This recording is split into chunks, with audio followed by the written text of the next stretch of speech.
Okay, welcome everyone. I'm Piyush Kataria. I work as a software architect in Red Panda, and today we'll be talking about handling the growth of data. So instead of, because the big data is being not so fancy term and not so, kind of discussed many times in a different context, this is the talk which, focuses upon how you get zero to billion points of data and what are the different decisions you make. It's not so the different technology tools, platforms I'm going to discuss throughout this session is not what you should focus on. You should be focusing on the techniques they provide. Okay, so if you learn those techniques, you have a vocabulary of how to solve a particular algorithm, distributed algorithm, or a failure, or a data management in different context. So that is something I like to deliver and I like to focus on. Um, you can ask the question anytime, okay, unless it is out of a context question. I'm going to answer that immediately, otherwise I have to postpone towards the end of the session, because I like to cover many more things, from the SQL and the distributed um, management of data to the new SQL, and from the business angle, what are the different things matters. Okay, so how do you define growth of a data, how to solve it, which metrics to consider, and so in order to have get the appropriate answer of this question, you have to dive into the design internals. Most of the time, we just depend upon abstraction. This is SQL, and I'm gonna use the way I want ORM and all this stuff, and we do not pay enough attention. Yeah, just a minute. Let me share the screen.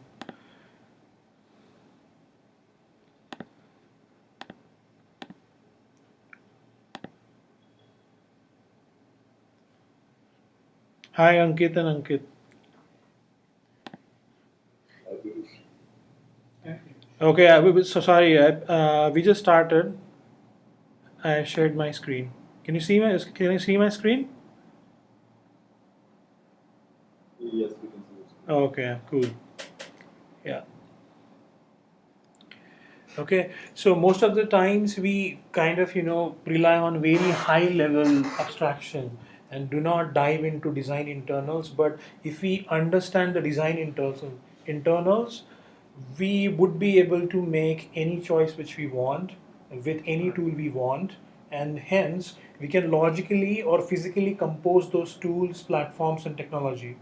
Okay, so that's what the main focus of this talk. So let's start with vertical scaling. So what do you mean by vertical scaling when it comes to uh, computer science or hosting any application? Yeah. So the context is a single machine. Yeah, and you increase the CPU, increase the memory, you increase the disk. Yeah.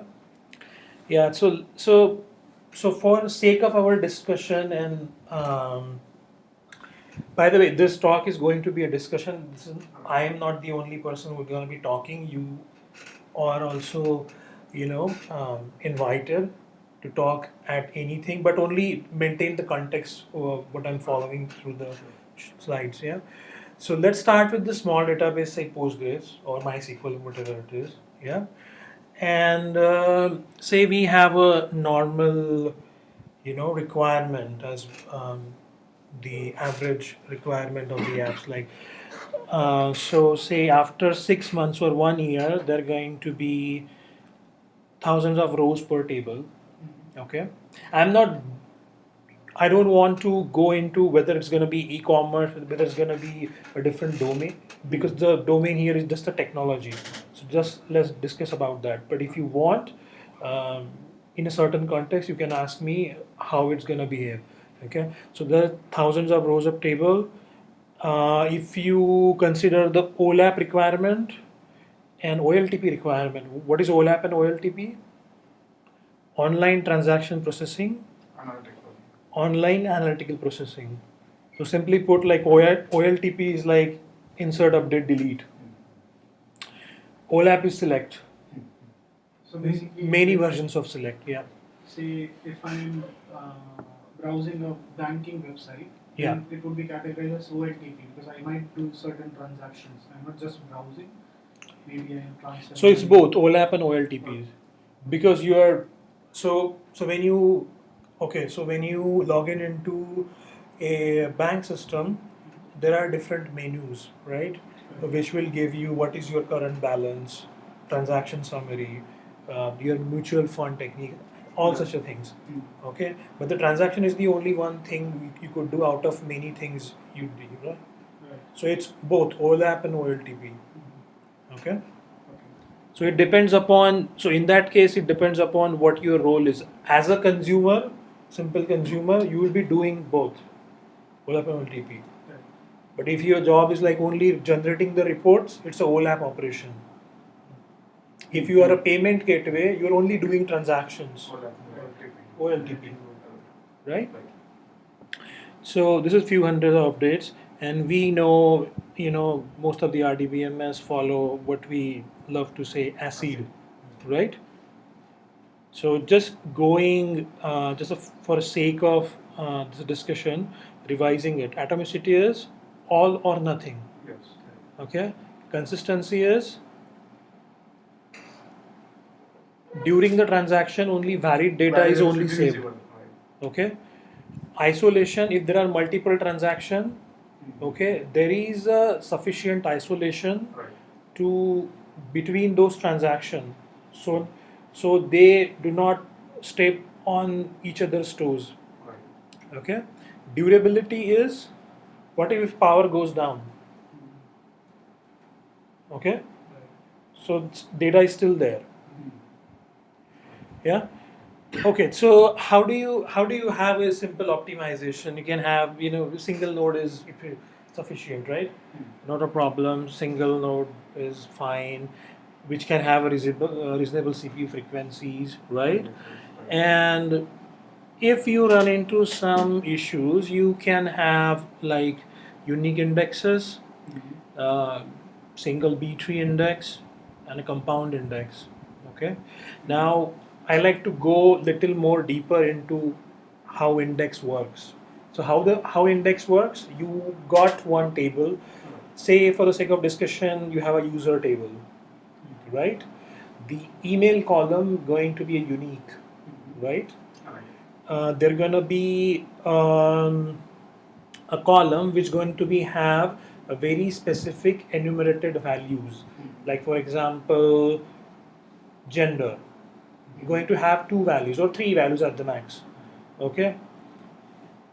And there are some other things like name, which might get repeated. Okay. But if you want to search by them, what's the efficient technique? Okay, so suppose we just have a simple table user with some of the fields, and we like to get how many users by the name Piyush, okay, or Ankit, or Sarang, okay. So what do? Select star or whatever fields you want from user table where the name of the column, like name or first name or joint with last name, whatever the schema of your structure is, and either you have a like query or the actual operator. Okay. In that case, in case of no indexes, it's gonna perform full table scan, right? Up to 1,000 is fine. Up to even 5,000 could be fine. What if it's 10,000, 20,000 users? Okay. So what if such a kind of queries are getting hit on the database very frequently, like 2 times a second, okay, 3 times a second, okay. So what do? you create an index.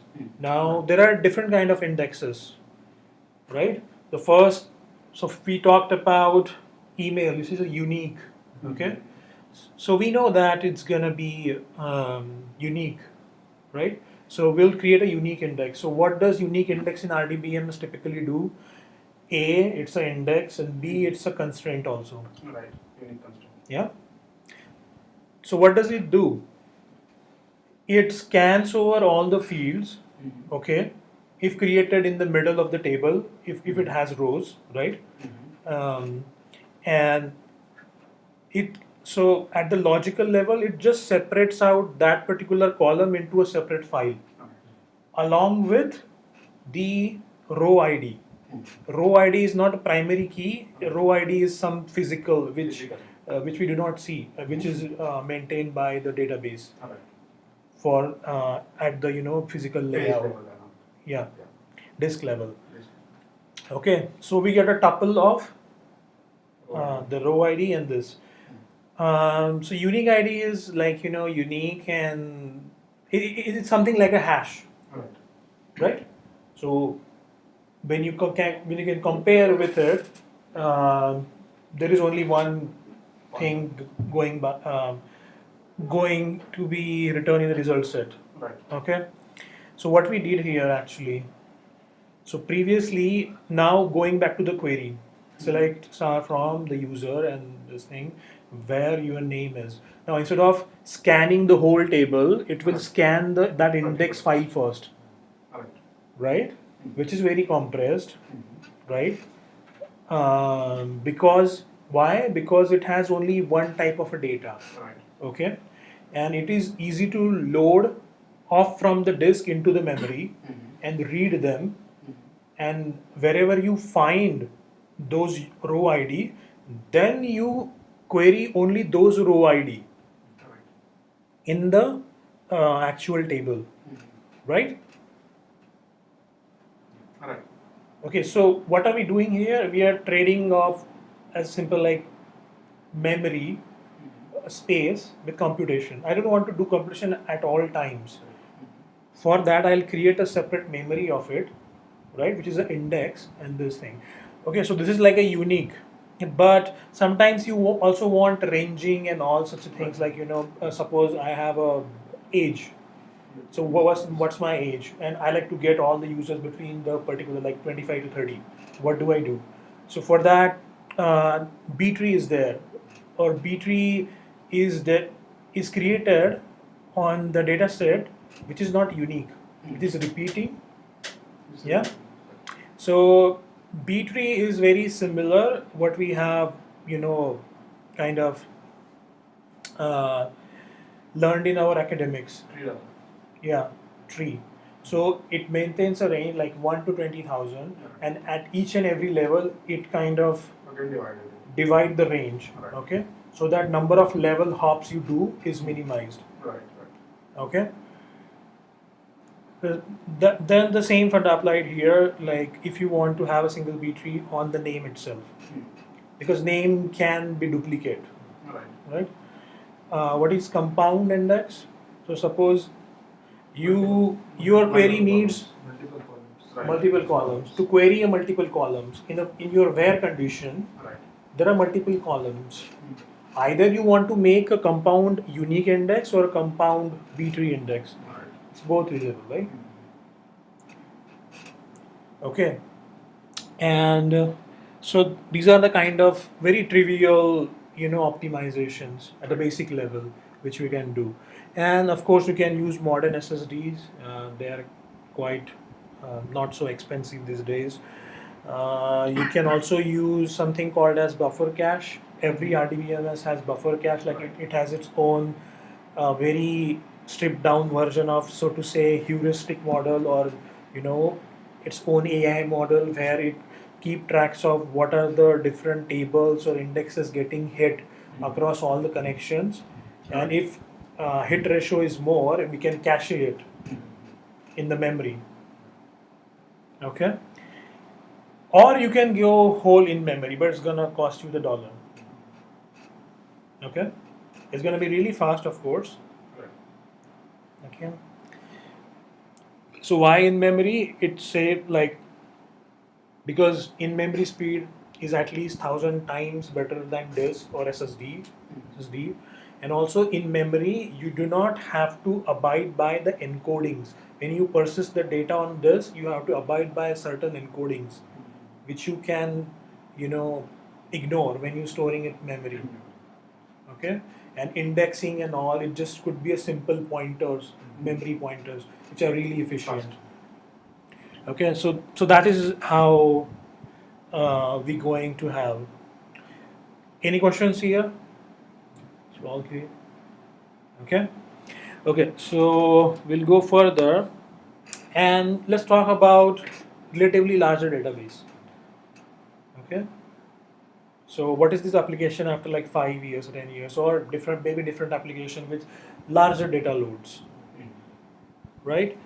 So it's gonna have fewer more RDBMS tables with complex relationship between them, yeah, up to 4, 5th, 6th level, few millions of rows per table, right? Schema-less events data. There is also business data, and there are also some application generates the event either at the client side or at the server side or the scheduler level or many activities, right? Then we also have some OLAP and OLTP requirements. Like the OLTP is raised to few thousands of updates. OLAP is raised to several thousands of real-time queries. Right? So what do you do? So this still holds true. All the optimization we've done here, right? Okay. Now, what you do for say schema-less event data. Okay, schema-less. Now most of the RDBMS are like, schema, they have predefined schema and all, but you need a flexibility. You do not know that field is going to be there or not.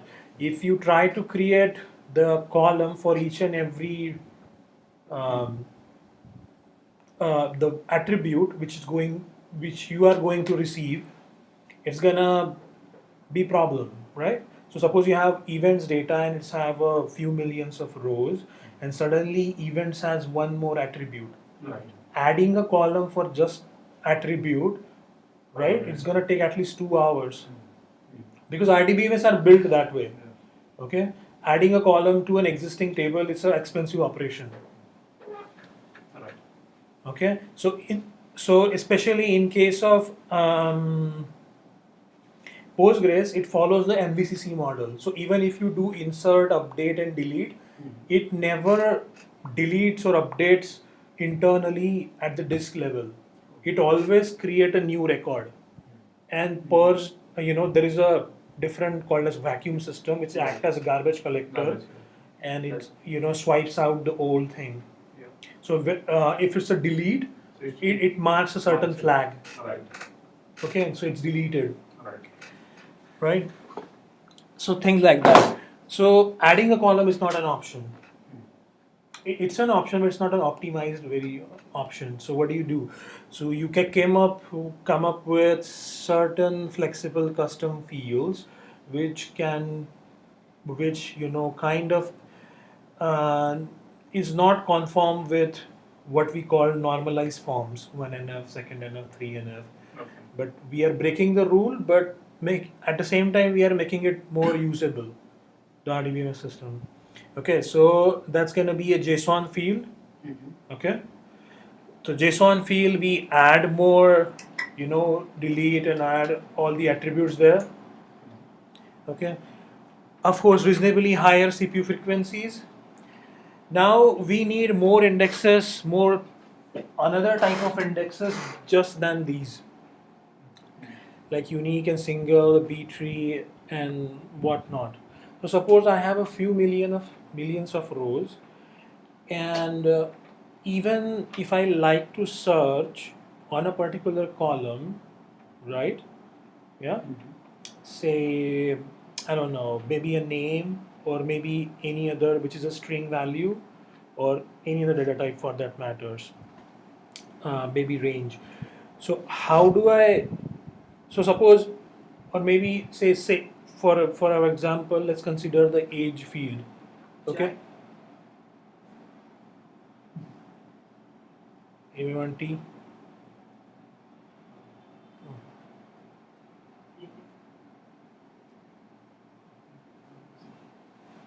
Okay. Okay. So suppose I have few millions of rows.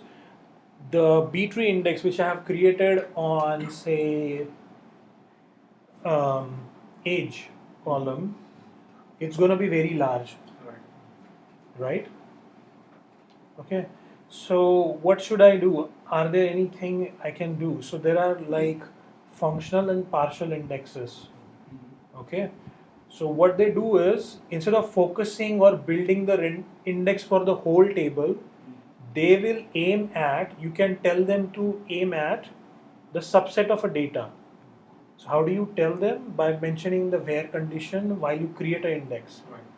So normally when you, just like a select statement, normally you have a create index, index name, primary index, foreign key or whatever, unique index, whatever kind of index you have, and the column name. Correct.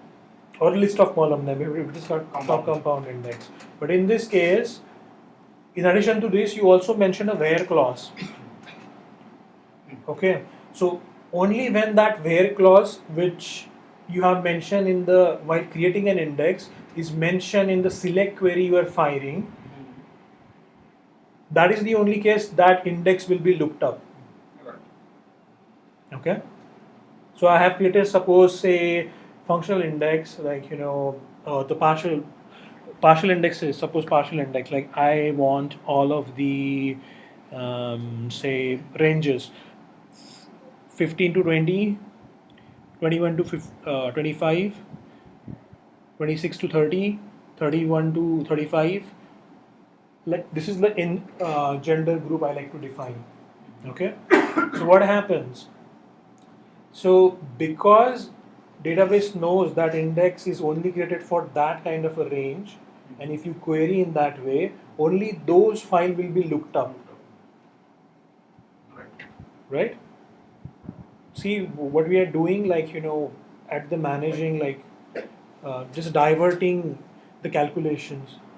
Splitting up the index files to speed up the computation. Functional index is more generalized form of it, where you can either you can use the function provided by the RDBMS, or you can define your own custom function and again mention in the where clause. Okay. So what is bitmap index? Bitmap index is used for a field like a gender. Okay, so there are millions of rows, but actual distinct values are only two or three.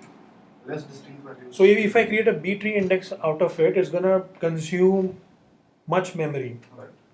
Instead of that, what bitmap index does is for each and every value, it has a binary, field against that. Okay. Uh, block range index is another kind of an index where you tell the database, especially Postgres, to create a different blocks. So, so every database. So even if you look at a one entire table, it's not stored as a one file. Okay, it's divided into chunk. Why? Because it has its own capacity, like for example 256 KB. Okay, so and that it is required because there could be multiple inserts and updates and all, so it has its own growing level in order to manage those number of hits. So these are the advanced indexes. What you could, so if you are having that kind of OLTP and there are various variations on a column, that particular column, you could also choose for schedule reindexing jobs, like after every month or quarter, depending upon your load. So what does schedule reindexing jobs does? It's gonna create that rebuild the index, but because it knows the whole lot of things, it's going to optimize it really more. Okay. Now, next step is actual table partitioning. So what partial index did was it consumed the actual memory and pointed to this thing. But in case of table partitioning, you are actually partitioning the table. Okay, at the table level. So suppose one simple example is like time series databases. Okay, so your table always have a created at or updated at kind of fields. So if you like, so suppose there is a events, right? I like to get all the events for a given day. Okay, so I'll mention the rule on a table that it should be partitioned on a day basis on the field created date.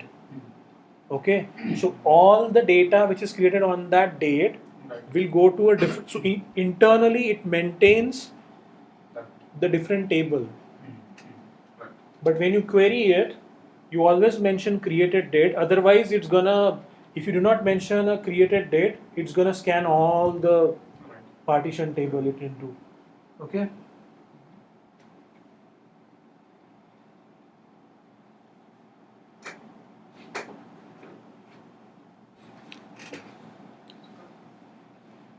Okay. So the other things are, have you understood the table partitioning? Yes. Yeah. Okay. The next step is you're still not happy with the performance. Then you go for materialized view. What are materialized view? They are pre-computed queries as realized into a physical table. Okay, so there is a complex query which span across 4-5 of the data table, and it's getting hit many times per minute or per second, whatever your requirement is, and it is causing so much computation each and every time, right? So instead of doing that, you take that query, select query, and say create materialized view out of this select query. Yeah. And these materialized view are kind of only available in Postgres. I don't know. I don't think it's available in my MySQL. It is available in Oracle. Yeah. Okay. So in Postgres, it has to be kind of refreshed manually. It's not an automatic refresh. It has to be refreshed manually, and when it gets refreshed manually, it computes that result set again and compares with what is already possible, and then start updating them if required to. Is it kind of a snapshot on a particular given time of the data that Exactly. Yeah. complex query is supposed to Yeah. But how it different from a simple database view is just a compiled query. Correct, yeah. But this is the actual persisted data. Different data. Yeah. So that's I think snapshot is also probably. Yeah. And the funny thing about is because you have computed thing, materialized view, and it act as a table, you can create also any type of indexes on top of it. So computation over computation. Right. Okay.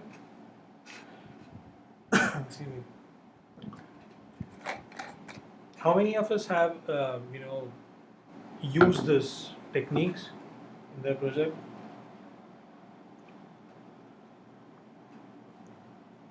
We've used big databases, Postgres, MySQL, to a large extent, but never tried caching or even like indexing. Whatever Indexing we have tried. Yeah, whatever like mainly it provides out of the box. Yeah. Right. Like not externally, like let's try to index this data separately. So it might optimize the performance. We never tested that.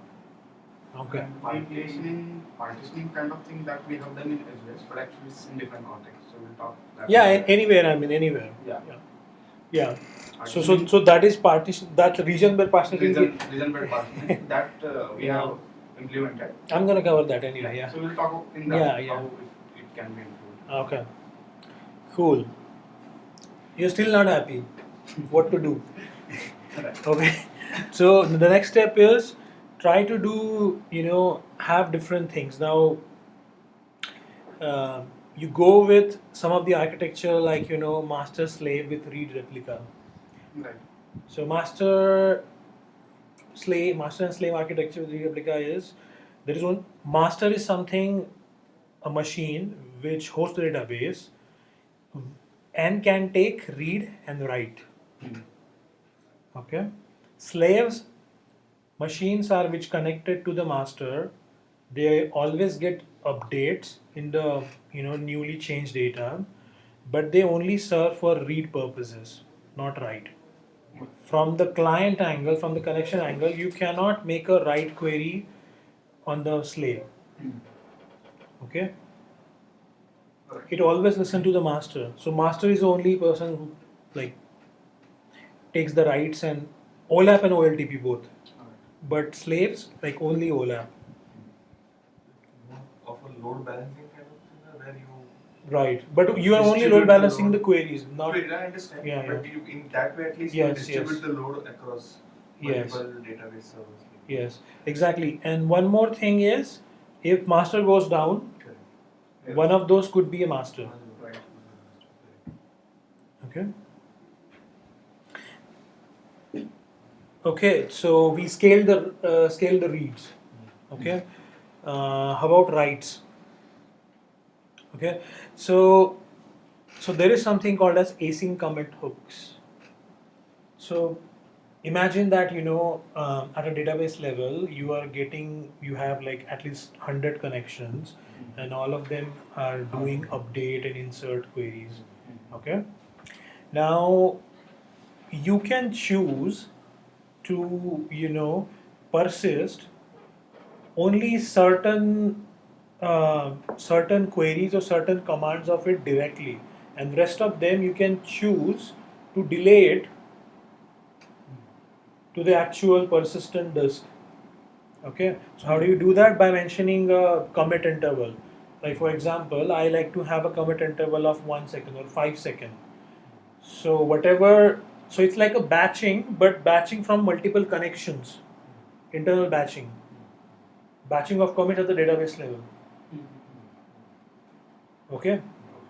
So at the application level, you may not be able to, or you might be able to, but it's hard to do those batching across different requests.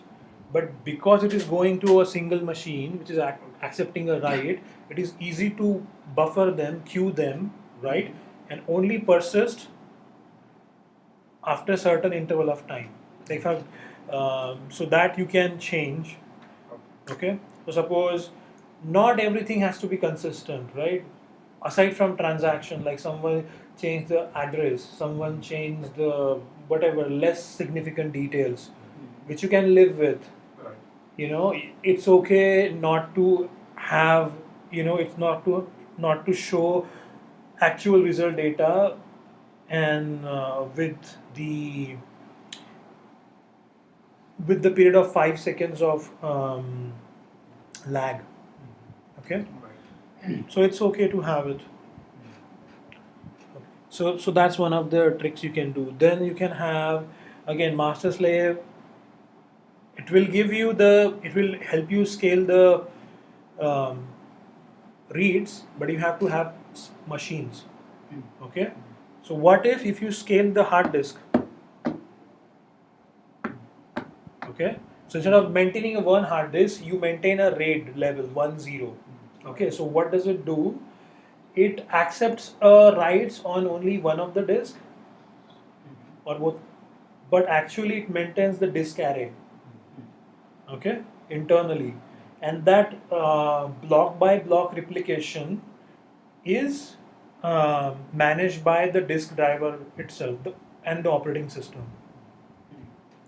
Okay, so as if you are talking to the only one disk, but is actually just like a USB hub. Okay, not USB hub, actually saying, like for example, the the extension box. Okay, so the only one plug is there, but you are able to write or read from multiple things. So it's a scaling. Okay, you can have a large disk array. You can choose some of the tables to go in a simple, disk. You can choose some certain table files which are like events and which receives multiple read and write requests to choose on SSDs, and it will take care of at that level. Everything clear? Okay. Still not happy? Okay, so what's the next step? Next step is hacky solution, caching solutions. Okay. Now caching can be implemented at various levels. Okay. Suppose you have an application. You could implement at the view level. Okay. So certain you have a dashboard or certain kind of a table or certain screen, the data of which does not actually updates very frequently, like I don't know, maybe once in an hour, once in a day, right? Accordingly, you can choose to write a caching level at that HTTP URL. Okay, so normally it's a GET request. So suppose I have a GET request cached for this particular URL.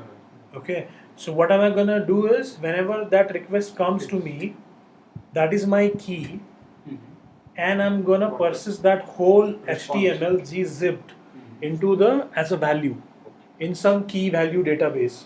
Right. Okay, we're going to talk about React and key value database and how they work, but right now just simple key and value. Okay, um, and also the expiration time, like it's a 1 hour or this thing. Okay, so simple as that.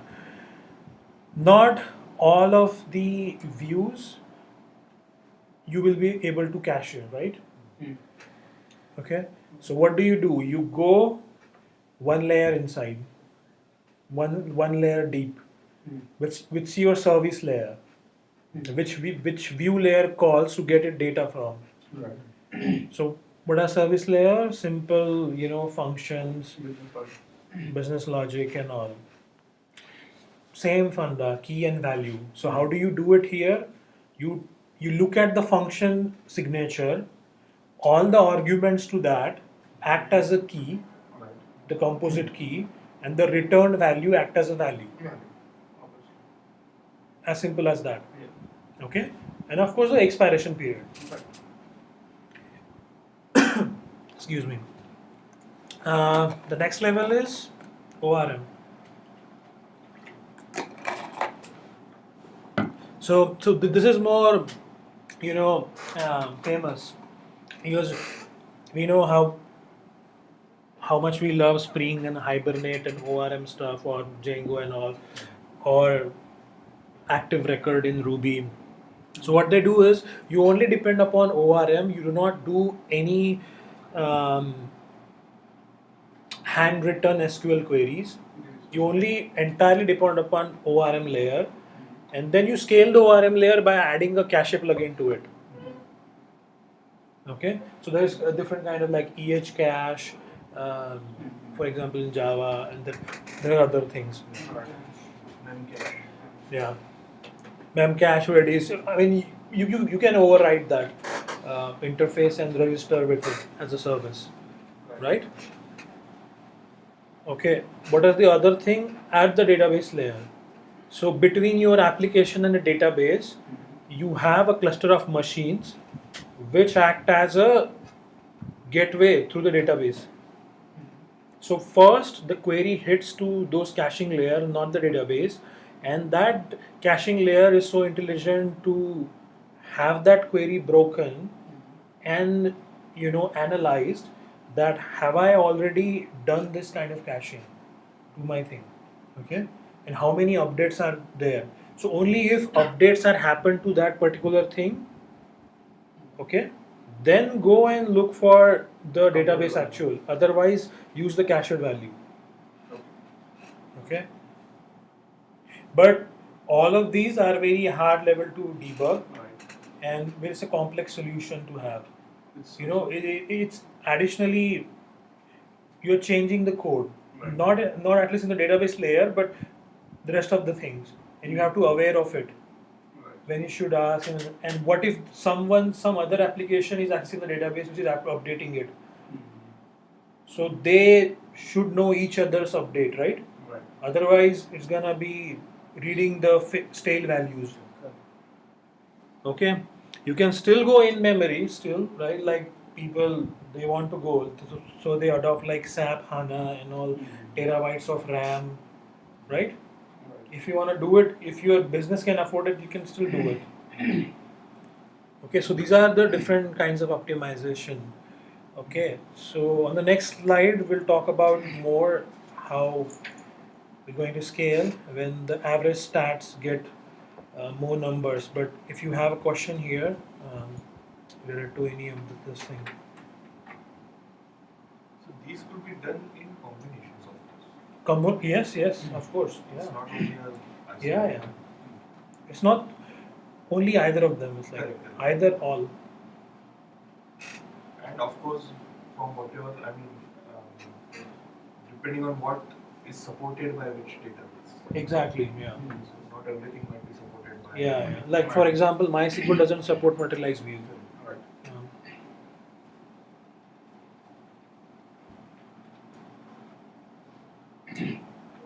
Any question on the Hangout side? I didn't understand how async commits are helping in optimizing About async commits? the yeah. Okay, so what happens is, so say, imagine the working of a database server. Okay, so database server, as a database server, you are getting multiple connections, right? From multiple application, multiple machines, you do not know. If you only look at the database server, right? And they are kind of querying, they are kind of updating, inserting, deleting different kinds of commands on a different tables. Yeah. So suppose someone is creating user, someone is creating I don't know, post about it, many post about it, someone is liked it, okay, someone has made a comment on it, okay, someone has replied on it, non-critical information which doesn't need to be consistent immediately. Right. Okay, so what you do is you can choose at the database level. So normally what does it, whenever you update, that query comes to database. Okay, what database does, for durability purpose, there is a commit log. Commit log. So there are files for tables, indexes, and many other things, table spaces, and there is a commit log. Right. So that is what help you achieve durability, Right. the D. Okay, so instead of writing directly to the database file, it first writes to the commit log. It then writes to the memory, and then it writes fsync to the actual table. Okay, but in RDBMS, even so, you have to locate particular thing, right? If you say update this, set gender is this, where the email ID is this, or maybe not email ID, or any other operation which is not unique. So it's going to be complex computation. Like first you have to have select, get the index, strip down the scope of that table, which you should be updating it, the number of rows, and then actually go and update that. So I don't want to wait such a thing. Right. So why not database do it in async manner? So there is a different daemon which is actually accepting it. We are just buffering it, all the update operation for after every 1 second, 5 second, 1 minute, 5 minutes, whatever could be the interval, it's going to dump that. Right. Okay. So you are just reducing the number of disk IO for writing it. Correct. But these we won't use in a transactional system, right? No. Because it will cost. Critical transaction, you can use it in transaction, but not critical transaction. Right. because updated will be get later, right? Yeah. Right. Yeah. There will be latency. Right? Because it is persisted in commit log, even if you read it, it will be available, but it's like not to do it for critical transaction. Correct. Because it's not guaranteed to be a fresh entry. Right. It is guaranteed to be fresh entry. No, the only thing is, I think the way I understand this is, you try to do this for a data which is low priority something, Yeah. or a data which need not get immediately updated, as you were saying, which is not critical. Correct. So there is something called as eventual Consistent. Correct. Yeah, or yeah. eventually consistent. Something Correct. like that. Right. So generally, there are scenarios where you have something called as large transactions or long transactions. Okay. So if I do a travel booking, okay, that internally has so many different things. It might be my airline, my cab, my hotel, my a guide and all that. Okay. So not everything has to be happened on the same point. Okay. It may happen eventually, which is okay with me. So in such cases also you may consider Async commits. Yeah. Yeah. Yeah, but what you explained is also at the application level also Yeah, and the yeah. database. But Correct. My question was like, so I understand what is happening, say like in tweets or comments, and people are hitting likes, but I may see a different value or a stale value because this is not yet updated. Twitter is so consistent, you will not see a stale value. For the sake of argument, we say that it's not. Okay. So these commits are happening asynchronously. Yeah. So I may see for a moment a stale value, or like because there are some still logs in the Not commit. stale. Yeah. Old value. Yeah. Old value. Yeah. Old Yeah. value. Sure. Right. Yeah. Okay. Maybe Yeah, that something like depends on how you whether you define that particular transaction and that data is critical or not. Correct. Yeah. So you ensure that it is only applied for non-critical. Okay. Yeah.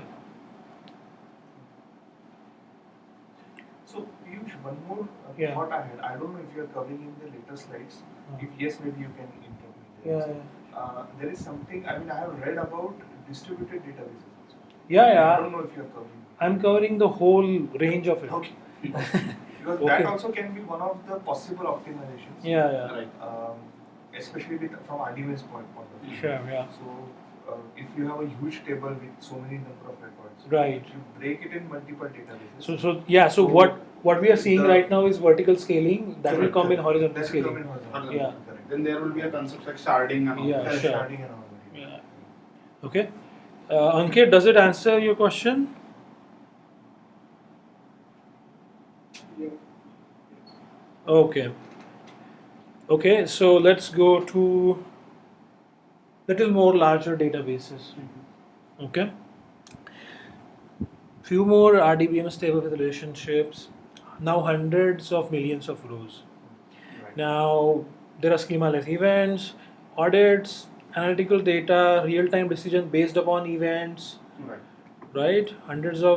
Thousands of real-time queries, hundreds of thousands of updates. They all happen over LTP thing, right? So not many options you have right now. Okay. So RDBMS doesn't give you unless you pay very highly, like Oracle and all. All right. Okay. MySQL does some sharding, but I think we have heard of many stories of the Facebook and Google how many times they shard the MySQL, and after they ended up, rolling their own database and their system. Okay. So it's not like to say like a first class feature. Right. It's not really optimized at that level, at the RDBMS level. Okay. So all the traditional tools fall short. Okay. Right. Now you can't do anything.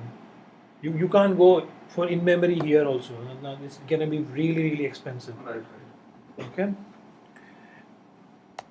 So it is where comes the horizontal scaling. Okay. So looking at the history of this thing, okay, because Google and this big tech companies, approach to this problem very early, because they have to, Right. at least a decade earlier than any other company.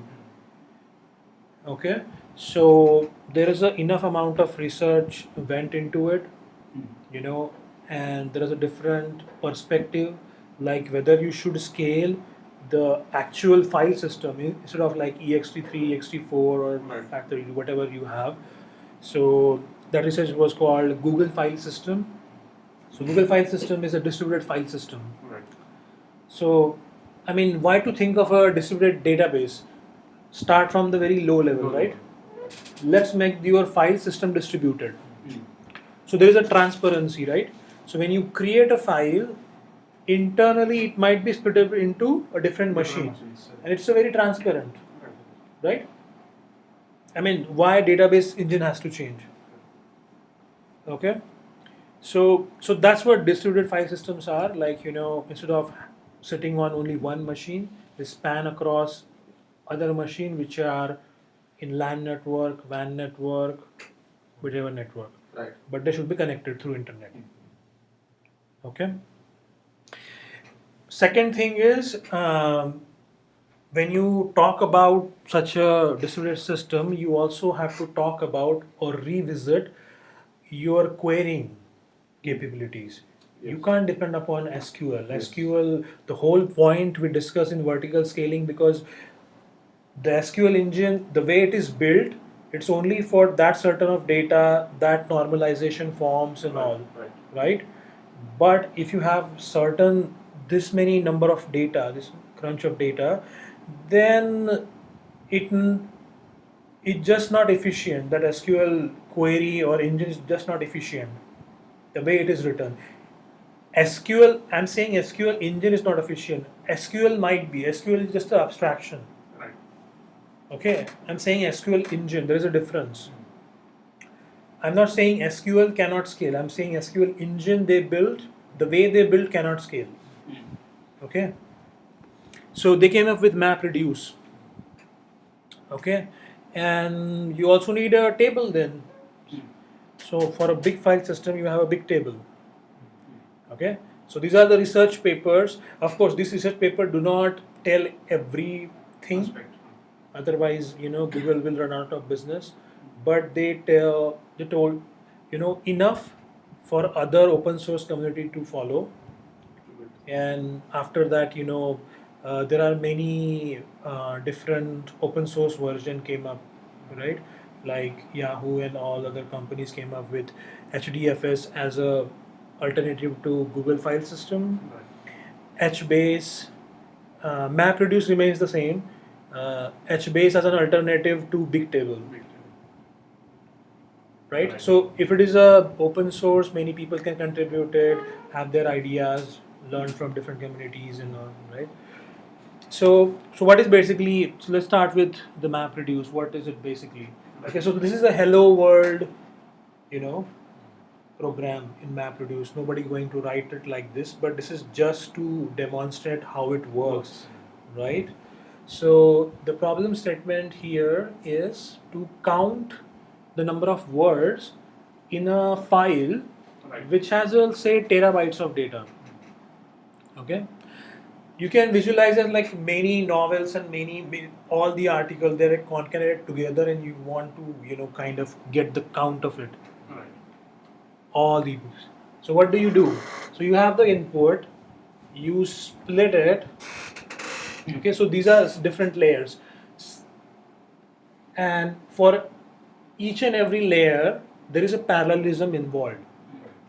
Okay, and one thing we know is like, if the operation you are doing is associative. What do you mean by associative? So say you have a collection of things, it doesn't matter in which order you apply the operation. Right. Okay, and if you have such a thing, you can make them parallelly. Right. If order matters, then it's a problem. Right. Okay, you cannot parallelize them, it has to be sequential. Right. So we splitted thing, right? So say we took a, so at this time there could be a multiple inputs as well. Okay, so different files and and split it into a single line. Okay, or a single paragraph, whatever it is. Then we are mapping into it. Okay, so every word appeared one time. Beer appeared one time. Okay. Okay, so it's a tuple. Right. You are not even doing an optimization to car to make two here, because it's a continuous stream of data and you cannot afford to put a temporary variable just to check that it's already there or not. Sorry, it's not streaming, it's a batch data. Sorry, it's a batch produces a batch process. Right. Okay. Then in the next thing, next layer, which is shuffling, you shuffle them, you co-locate them. Okay. So all the beer goes to one thing, all the car, all the deer, all the river goes to. Okay. Then you perform a reducing operation. Right. Okay. So do not go by this example, because I mean I could write one simple program and have a for loop and take the count of it. Right. Okay. But this is just to show what are the different possibilities. Okay. And then reducing happen, then reducing all the reducer jobs will be merged into one. Right. Okay. Now why this map reduce? Why can't simple SQL and for loop? Because the data is really big. There are multiple machines which is required to host them, Right. right? And each and every time, so suppose the output of splitting stage or any other stage, it's not held into a memory. It is always returned to a disk. Local. Okay. Yeah, it's a local disk or remote disk. You do not know. You have an abstraction of HDFS. Right. So it might replicate over it. It might redirect to any other. Yeah, but only you have like a logical transparency. Like it's a local disk. Okay. So every time you read data, write data, read data, write data to actual disk. Yeah. Not the RAM memory. In the SQL engine, you only have pointers in RAM memory, right? Right. Okay. So that is how you look at if you have that much of scale of data. At least initially they had it. And the next thing is, so how to host it, right? Right. So this is like alternate to GFS, as we like SDFS and the whole Hadoop system. Hello. Okay. So how do you have it? So say all the data nodes are the actual disks which will have your data. Okay. And all the data is chunked, this the white box inside that chunked into like say 64 MB or 128 MB of Blocks. chunks. Okay. And they are replicated. Right. Why? Because you do not know, some data node goes down, and also the marketing term behind getting this into a large IT industry was that you can run the SDFS and Hadoop job on commodity hardwares, Right. which serves the hard disk only have a very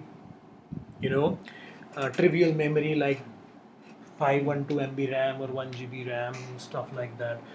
Now, so this is like a very passive node. They just know how to store the data and have this. Right. But actual this chunk information where it is stored and all, that is maintained by a name node in the memory. So you need to have that RAM memory Yeah. because of faster lookup. Right. And just to have a high availability, suppose what if the active name goes down? So there is a standby name node. Right. Okay. So this is how you create a distributed file system. Right. Okay. So you have all the configuration and fragmentation information on the active node and the data node. So suppose you have HD file of say 20 GB. Okay. So even on disk, on your normal disk, it is not continuously located. Operating system, the file system gives you that feel that it's continuously located, but internally it is fragmented and they are linked. That is why the process of defragmentation in Windows and all. Okay, so to merge those fragments together. Okay, so here you cannot do it, right? Right. As much as you want to, you can do it, but 20 GB and 128 block size, right? There is no comparison. So you have to 20 GB is divided into 120 MB of chunks, okay, and they are saved across the machine and replicated 2 more times. So you are storing 60 TB. Right. Right. Not only 20 TB, you are storing 60 TB. Okay.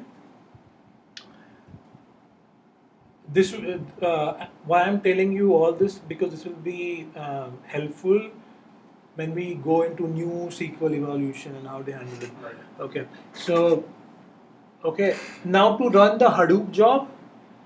So Hadoop is just a kind of so this is like your maintain HDFS structure. Now to run such a kind of jobs, you need a job tracker, a resource manager. Right. Like, how do I know? One thing which I like to highlight here is, um, so many times when we do for a simple application ORM and all, we fetch the data into a memory, application server memory, and do a calculation. Okay, here, so Calculation. what happens is the data comes to a code. Here, code goes to the data. Right. What do I mean by code goes to the data? You create a MapReduce job in Java Right. or Python or whatever it is, language supported, Scala and all, and you create an artifact out of it. Java. That artifact is deployed, that code is deployed as a procedure, for example, simply put, into that cluster. Okay, and then it is invoked by job tracker manager and resource manager.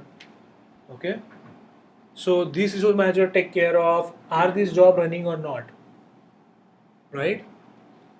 Generate some simple analytics out of it so that I can check, uh, are these node, and yes, and every data node has a software called node manager. Right. Okay, like they are continuously sending heartbeats and all, I am alive, Right, and right. I'm still, kind of thing. So this is simply put. I don't want to go into detail because it's like a, so every other topic is going to Right. take at least a day, but I'm only highlighting essentially. Right. So where to think and how to think in a, the direction. Okay. Any questions here? Okay. This is to host a distributed file system and also host the different jobs, task trackers. Okay. Now, certain people. So this was created by Hadoop and SDK was created by Yahoo in, I think, 2006-7, and they used it, but they quickly run out of resources. Like, as I mentioned, like 20 GB or 20 TB, it's replicated 3 times, 2 more times, so like very TB. Okay, and not for all of the. I mean, Google has their thing. It might be um, optimized for their needs, but the way it was implemented, the whole Hadoop was on Java stack. The first, if you look at Apache SBase, SBase is a alternative to Bigtable. So you have normal disk, you have ext3 or ext3fs or xfs file system. Then on top of you have a JVM to support HDFS. Right. So HDFS is a logical file system. It's not an actual file. File system. Yeah, it depends upon the ext3 or this thing, Right. and you have to run Java as a background daemon Right. service, and it has its own defined like garbage collections and all such a thing, because every data goes to that JVM machine. Okay, so it is encoded into, and these many things happens, and on top of that you have a HBase, which is an actual table to make it usable. Right. From a normal developer point of view. Okay, I'll cover what is HBase and column family as we go, but at the moment just consider it's like a stripped down version of RDBMS, just a table. So Mapr, the other company in 2010, I guess, or 11, they came up with the Mapr file system, which is distributed. It was created by one who already worked in Google search. He was ex-Googler, okay, already, and he came up with Mapr company, Mapr file system. So the idea of Mapr file system is just just dump the HDFS, dump the actual file system, give me the raw disk, and host it. And it even does not require this setup, active name node and all. So sorry, one thing which I forgot to mention is you can have only high RAM as possible for the active name node, and those many data nodes will be there. But the RAM is not infinite, right? Right. So to manage another level of data, you have to have another name nodes. So there are not only cluster of data node, there are cluster of name nodes also. Okay, and if you have a petabyte scale, you can't afford thousands of name nodes, and which has a leaf nodes like at least 1,000 below them, like 1,000 and 1,000, 1,000 raised to the power 1,000.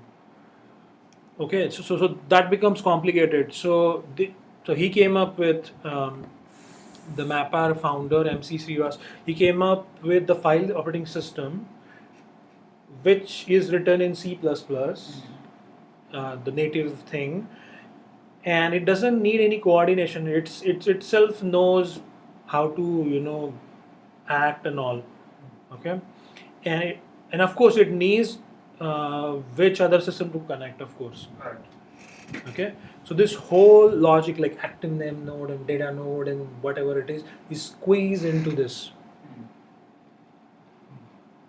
Okay, and during their first demo they kind of demoed like it's at least 1,000 times faster. Okay, so something to keep in mind. Okay, so after this, after this paper and all, there came a NoSQL revolution. You know, so they say that RDBMS is falling short and all. So what do we do? So depending upon research paper and all, especially big table, there was also a paper from Amazon because they were already a cloud vendor. They came up with Dynamo. They also released the paper, research paper. Okay, so this is like Adam and Eve for the whole NoSQL revolution. The big table and the Dynamo. So it became a basic foundations for this distributed structure and all the things which we're going to discuss now. So what is NoSQL? Some people say is like no or not only. Okay, no SQL please, or not only SQL, in the sense that SQL, it does SQL plus many more things. Okay, so what is NoSQL databases? They are something which they acknowledge the CAP theorem, consistency, availability, and partition. I'm going to cover that in the next slide. They only kind of achieve either consistency or availability. Right. What was consistency? If I go back, what is consistency? Valid data is saved. But if you go across the machines, how do you get a consistent view? So CAP theorem says that either you get a consistent view or either you get availability. What is availability? Is any point of time any client can read and write without interfering each other. You can get only either of them, not both of them. It's against the law of physics, simply put. But maybe I'm gonna cover this. This is CAP theorem. Okay. So consistency is consistent view of data set across your database. Your database may be single machine or I don't care, but consistency means consistent view of data set. Right. availability, read and write at any point of time. Nobody's blocking. Okay, so you can achieve both of them only on one machine, RDBMS, consistency and availability. One machine is fine. But if you want to achieve partition, which is nothing but if you want to go distributed, okay, then you go for CouchDB, Cassandra, DynamoDB, React. If you want availability and partition tolerance, if you need consistency and partition tolerance, you go for MongoDB, HBase, and Redis. Right. Okay, so these are only few of them. There are other things also. Okay, so back to our thing, and they don't try to solve all the problems, but very specific ones. They are simply put the distributed data structures. Okay, SQL engine tried to do very many things. Okay, these and that and the actual physical layout. We were able to get some of the partitioning done and functional indexing all not, but don't do this. Only focus on a certain problem. Okay, persistence problem. So and problem comes when you define a data model. So it's very specific to data model. Depending upon data model, how the data distribution happens. If it's a key value, it's like just spread across key and value, right? It's a document and spread across. We will talk about that. Data replication, as we seen in the SDFS also, like you do not know if you're going distributed, right? How do you achieve failure? So the normally replication factor of 3 is the norm. Okay, you have to replicate each and every data to different machines. Data denormalization. Okay, so what is data denormalization? Trading off computation with the memory, right? Then physical storage layout. Redesign your physical storage layout, all the schemes, because whatever model you have, it's not gonna work. Okay. Redesign your data compression. Okay, depending upon what kind of data you have, and of course, because the whole of this thing is changed, you have to change your querying and aggregation techniques. Yeah. Okay, so and also achieve automatic failure, distributed clock synchronization. Like you have thousands of nodes, you cannot depend upon the DevOps guy and who will set the Unix time system to have all this thing. So on top of that, you should have some logical clock synchronization like vector clocks, NTP systems, and all these things, and multi-data center support. Not only in your region or your continent, across the continents. So if you're gonna go distributed, go across the earth, not your continent or your city and only your machines, clusters of machines. And integration plugins with other databases, like if you already have a data in some other systems which do not talk a protocol of this system, then devise those plugins to import and export data for ETL purposes or export import purposes. And community also matters. So many SQL databases started for community. If community is not active, it's gonna die. Like for example, Rethink DB. Okay, so these are the things which matters. Okay, so we discussed about CAP theorem. Now this is the slide which is most important to get the DB design. How does this work? This is the rewrite of all the things. Okay, so do not consider all of the blocks. Just consider client and the data here assistable. Okay, simple. And let's go further to actually get to the why we need certain blocks. Okay. So client comes, it writes. Okay, so this is memory level RAM. Okay, and this is the disk, that dotted line.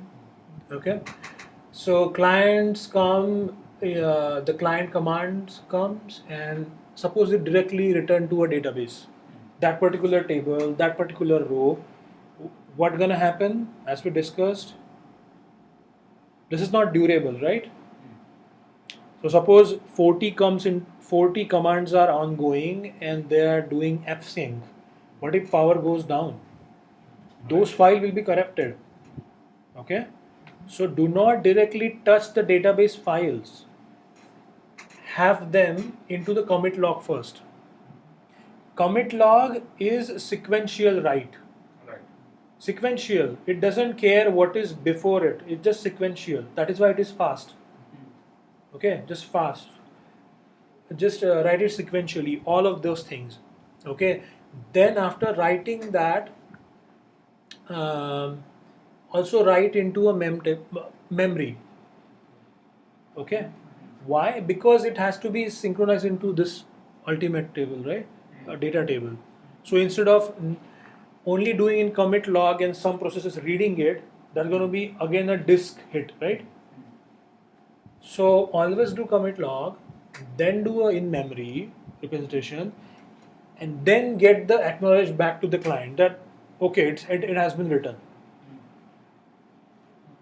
Okay, this is one type of a quorum.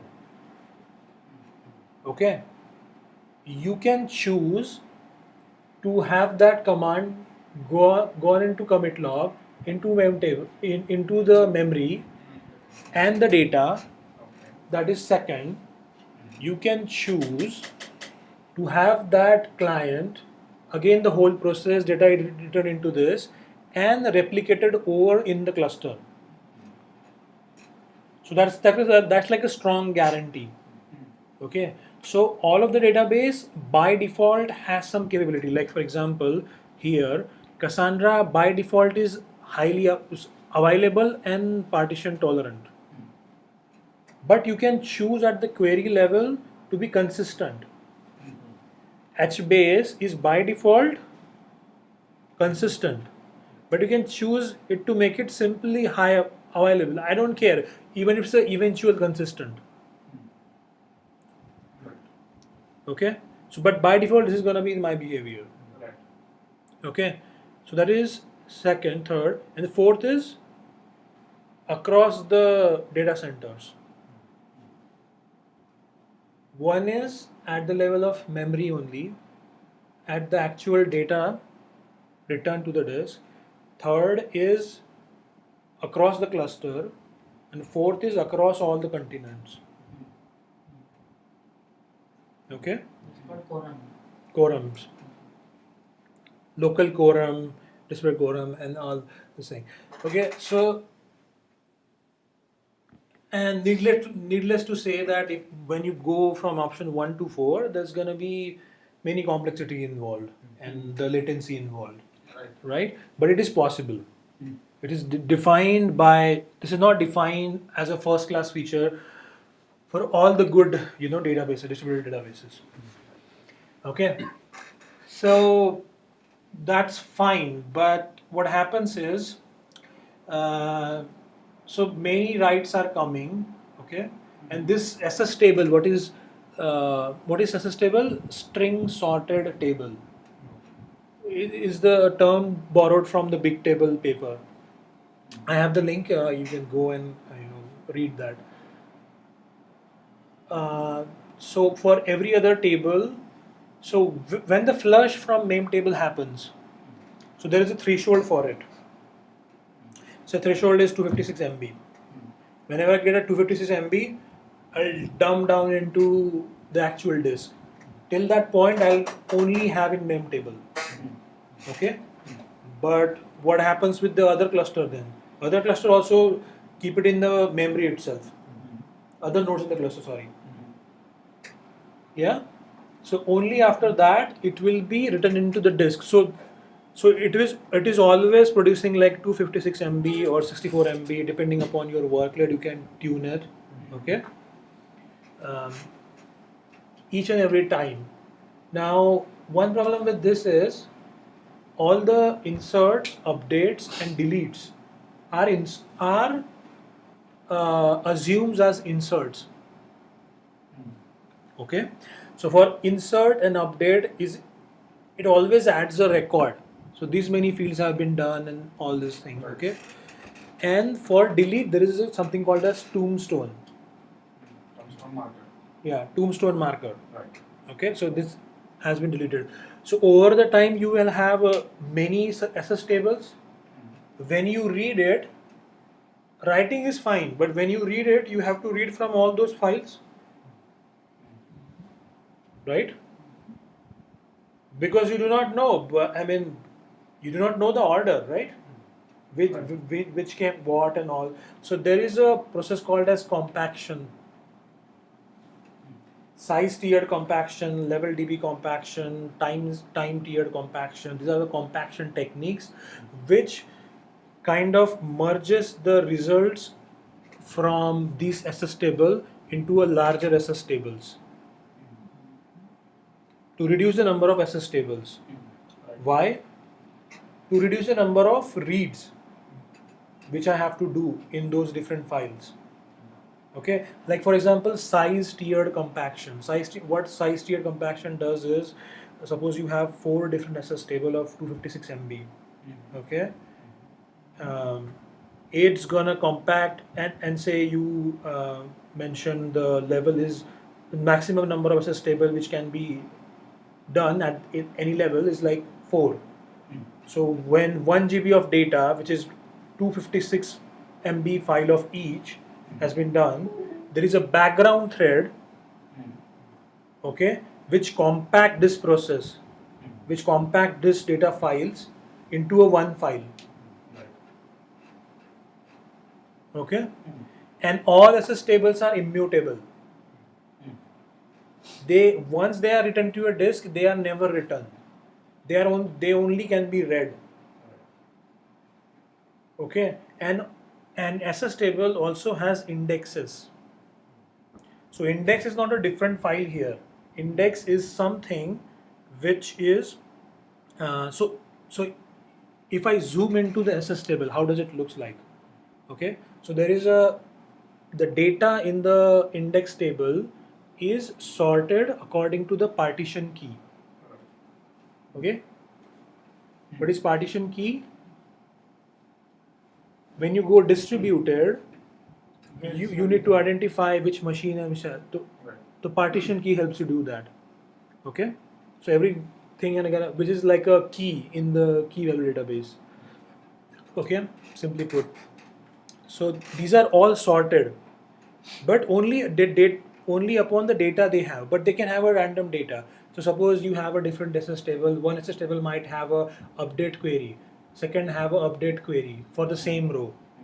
Unless you merge all of them, you do not get a consistent view of that, right? Right. Unless it is compacted. Yeah, so these are all compacted processes. So and this also causes the IO storm. If you do not define the compaction process well, it's going to compact, and because they are immutable, so 256 MB of these files, 4 files are there, right? The other process is already running, which is reading a stream out of it, compacting it, and will create a 1 GB or 900 MB depending upon how many tombstones it have and insert update it's have into a new file. Okay. Hence you need a more disk space, right? Then at the second level, there is a 1 GB of 4 files, which is compacted to 4 GB. Then 4 GB of 16 GB, and so on and on and on. So whenever compaction happens, just like in functional programming, you cannot mutate it. You always create a more space, but this time it's a disk space. Yeah. So that is size tiered. There is another like level compaction. So what level compaction does is level compaction is good at if you have a frequent updates. So it maintains a level. So this kind of level in a logarithmic fashion. So the L0 going to have 10 MB of file. Okay. level 1 going to have 100 MB, and so on and so on. So it multiplies by 10. Okay. And then what other thing it does, which size tier doesn't, is whenever writes happens, okay, it maintains its own sorted partition key thing. So in level compaction, when you do a read, at most you will hit two different files. 90% of the time you will hit only one file. So it makes reading a lot more easier. Here you have to read from all the SS table and mem table also, because mem table have not been flushed yet. So mem table is already there, right? So that is at the compaction level. Other things are,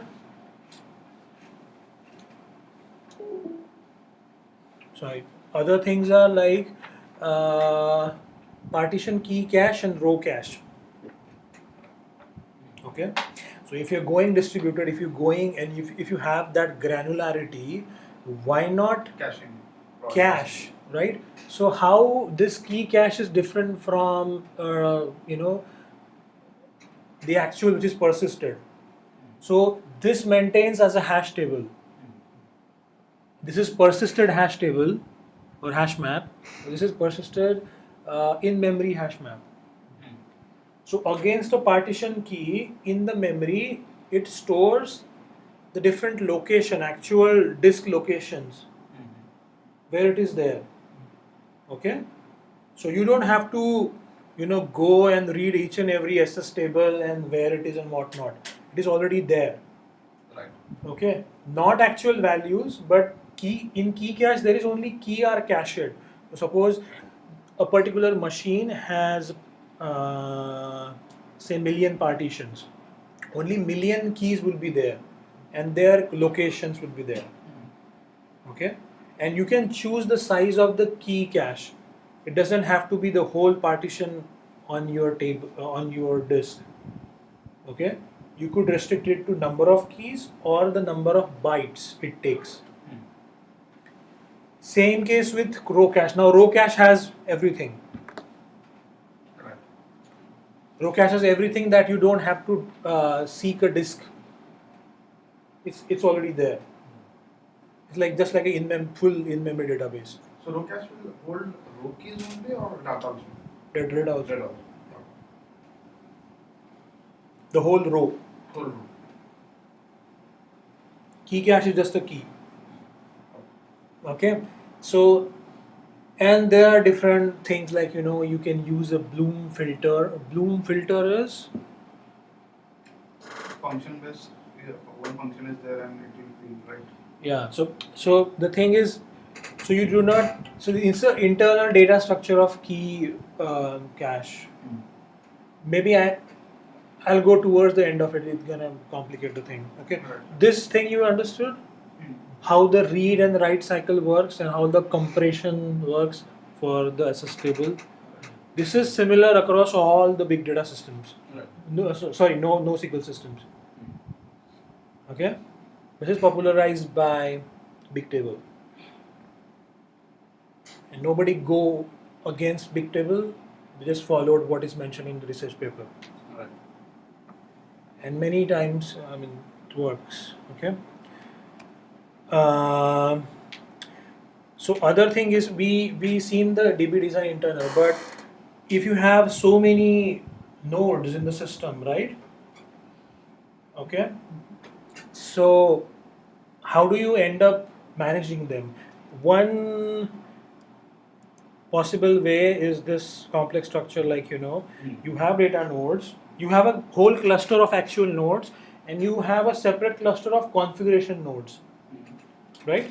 Like ActiveName node or maybe a Zookeeper, Right. which are configuration cluster, which are pinging them and making them like, is he dead, is he not, is it doing the job, is it running out of the disk, is running out of the RAM, does it needs to be restarted and whatnot. Right. Okay, or you can have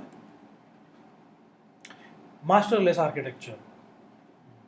Master. Nobody is master, nobody is slave, everybody is everything. They are individual contributors. Okay? At least here this follows like a no hierarchy. Okay? Um, so A, B, C are all the things they accept rights, accept this thing and that thing. And this masterless architecture, by the way, is popularized by the DynamoDB architecture. Okay, so instead of talking to the configuration server, they talk to each other, and that is why the name gossip. Why gossip protocol? Why? Because without the actual gossip protocol implemented, every node would hit every other node in the system, right? So that's n into n calls. So instead of that, there is some algorithm, network algorithm, which is gossip protocol, which do not talk to every other thing, but it has some random gossip. Okay, and this is the flow. Like if somebody joins, then share the gossip with that node. Then somebody other joins, share the gossip, and that is how. This is for data replication. No, data replication is done by Raft consensus, which I'll cover. But this is data replication. It could be done for every data replication, but as I mentioned, AP, availability and partition. So it will be eventually consistent. It's not consistent at all. Correct. Okay, it could be used as a payload for data, this thing and that thing, but gossip is more of a, are you alive or not? Are you there or not? Coordination. Are you went to another city? Are you living in the end? It's like be in the circle. Okay.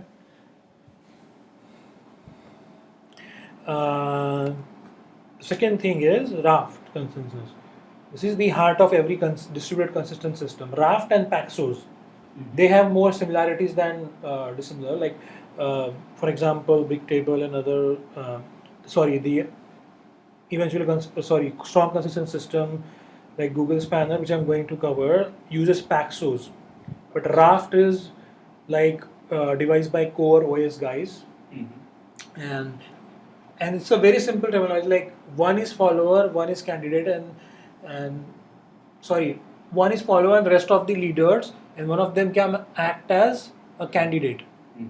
Okay, so remember I mentioned the previous example of storing the original 20 GB file or 20 TB file. So for that, it is acting as a leader. So I have the original copy of that file. Okay, and rest of you two have the replica of it at the role level. Okay, and if I fall down, the candidate, which is also a follower, can become a leader. As simple as that. Right. Okay. So what happens is, so your data is chunked into 128 MB of file, partition into 120 of file. For those many number of partitions, so suppose a machine has, I don't know, thousands, millions of partition on a single machine. For every other that machine, there will be a Raft group. This is a Raft group, and they will be talking to their followers. So those many things, like did you receive some new request or these and that, or if you receive some new request, replicate it. So those many groups, millions of groups on a one machine would be there, and those have to be replicated if that data changes. If they changes parallelly, they have to make a parallel call. That is how distributed works. There is no other thing. Okay. And there is some election process, like election. One of them, everybody votes randomly. One of them become a leader. One of them leader. So this is for CP. This is for consistent, Part. consistence and partition. Yeah. Not consensus. It's a consensus algorithm. Okay. Any question? Okay, so now get into the actual NoSQL thing. What are they and how these, what are the types of them? So before that, if you fall into 90% of bracket, don't bother. Okay, just don't bother. If you want to have like 10%, but by the way, this is like I chose this slide or a image from the Neo 4J, one of the Neo 4J presentation. At that time in 2012 or 13, it was 90%. It would be 80 or 70% because everybody believe or believe it or not, they have a big data problem. At least they want to believe so. Okay. So what happens is, so this is the data size. This is also a scaling size. Right. Okay. If you are less complex, you will be, kind of you can scale. This is a like key value store, like key and value. What's the difference? Like, then column family, then document is like MongoDB, and graph data is like Neo4j, Titan, dgraph, Allegro graph, many other things. Okay. And so RDBMS fits like between in terms of complexity between document databases and graph databases. Okay, so something here, so something here maybe. Okay. So we're gonna look at them. What is key value databases? Simple. Either you have a simple key, which is a primary types like float, integer, whatever, or you have like a composite thing. Yeah. So why composite? Remember, I mentioned the different caching layer like view layer, service layer, and as service layer I mentioned what are the different arguments to a function. So this could be a different arguments to a function, which is combined, concatenated together, right? And that is the value. This is the result. Right. Yeah, simple. So let's look at React. React is written in Erlang language, which is by default distributed and have those distributed capabilities. So it's a React ring architecture.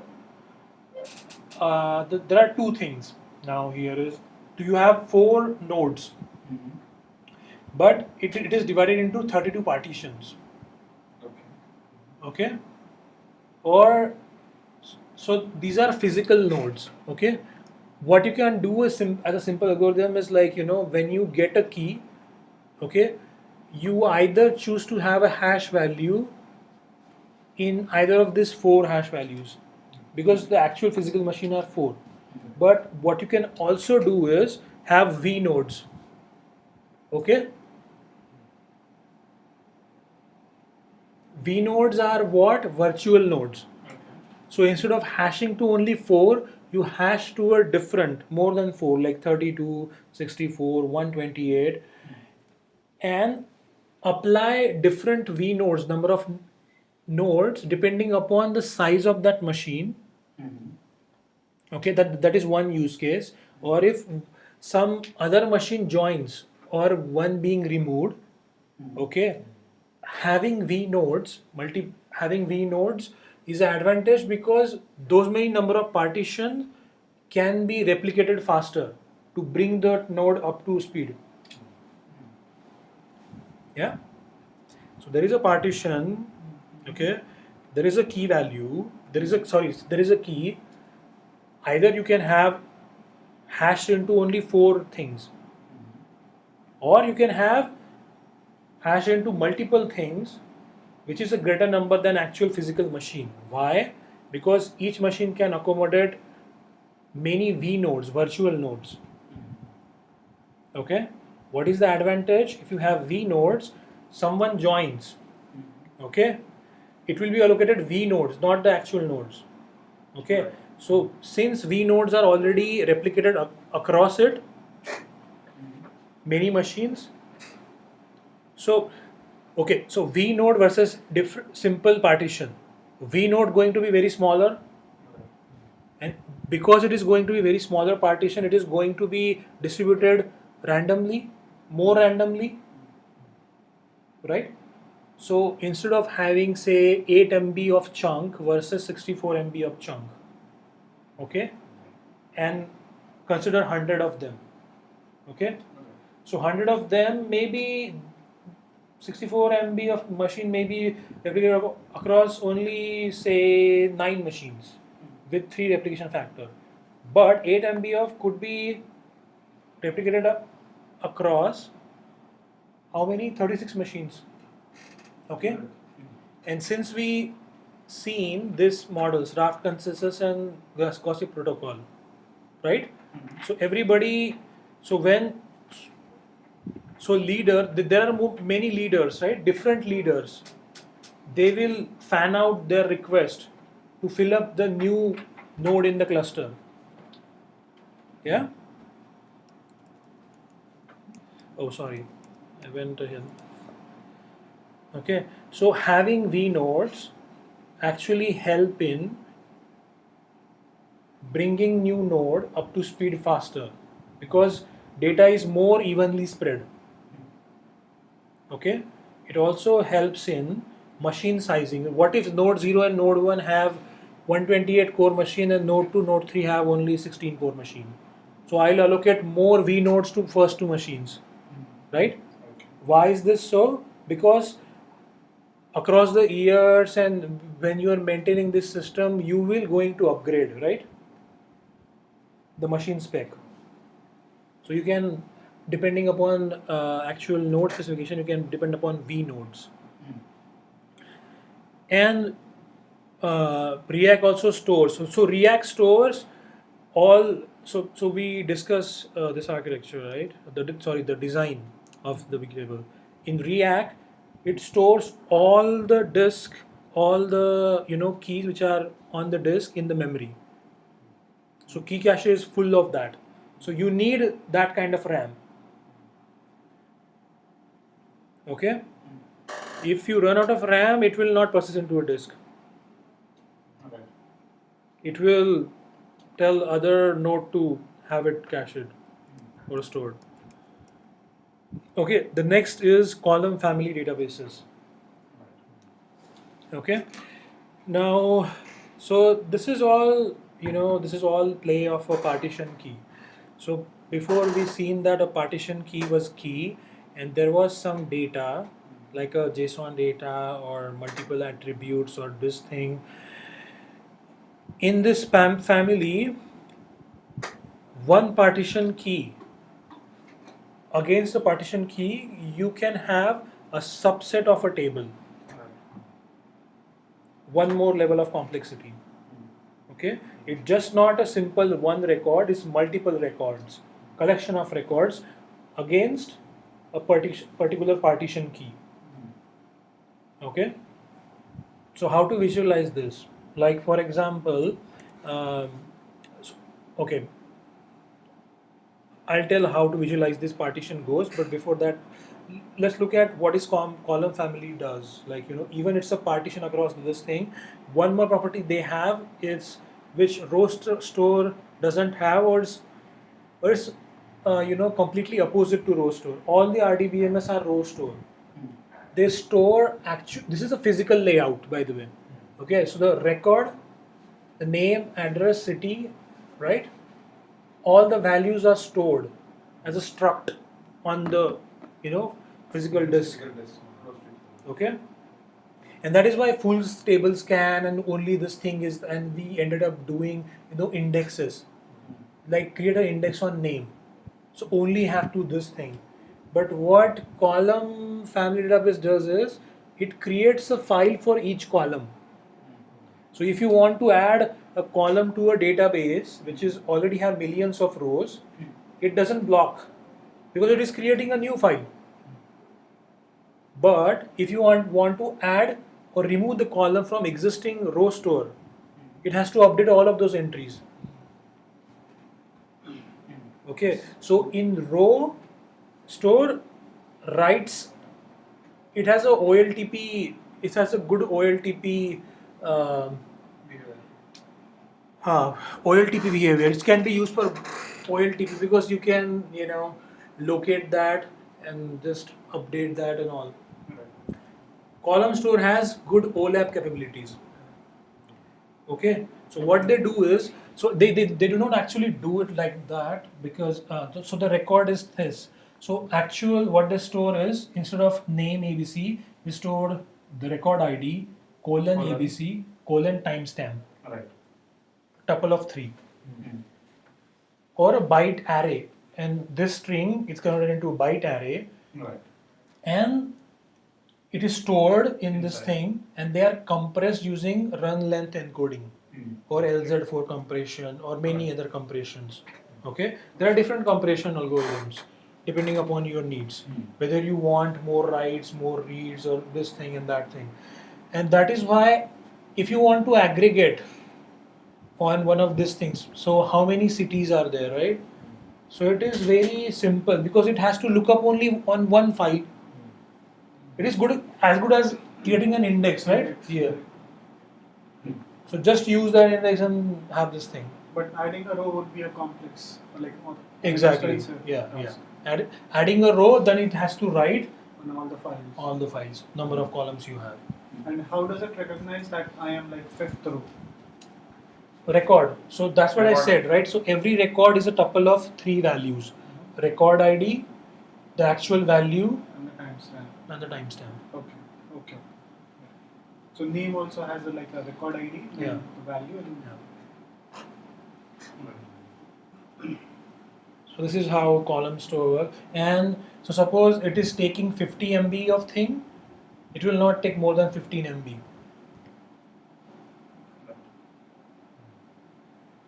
Okay, so the saving is really good, and that's what we want. NoSQL databases and compression, right? but why? I mean, the data is saved. Right? But you are compressing it, because you have same type of data and all. You can run different compression algorithms here, which you cannot run because the data which you are storing here is very different kind of data. One Right. could be a String. string or JSON or array Here, or something. everything is stored in byte array, so Yeah. you can apply any kind of compression or right in. You can have it, but the way they persist it, right? You can have a struct. Now, for example, here, do you know how run length encoding works? Okay, so it looks at the kind of bytes you have. Right. Okay, and what is the pattern you have? This is very random pattern, string and all. This is very Fixed. predictable pattern. Okay, so all the compression algorithm works on that. If we get a very similar thing of even like a gzip which we implement in sending JSON and all, it runs on that. How many number of spaces? The slash and character, the new line character, the string, right? Because the key appears many times in the JSON.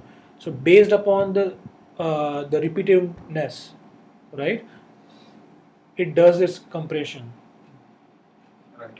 So column store does not generally do not give a indexing capabilities. I'll cover about the indexing and all, but there could be some global indexing, because it is partition, right? So there could be a global indexing, but it has to span the network calls, which is very expensive. Another thing, like what we have observed, is mostly in case of this kind of DBs, if you have your search based on a random column value, it will be slow, because see, everything is associated with key, like row key. So if you have row key with you, then it's fast. Correct.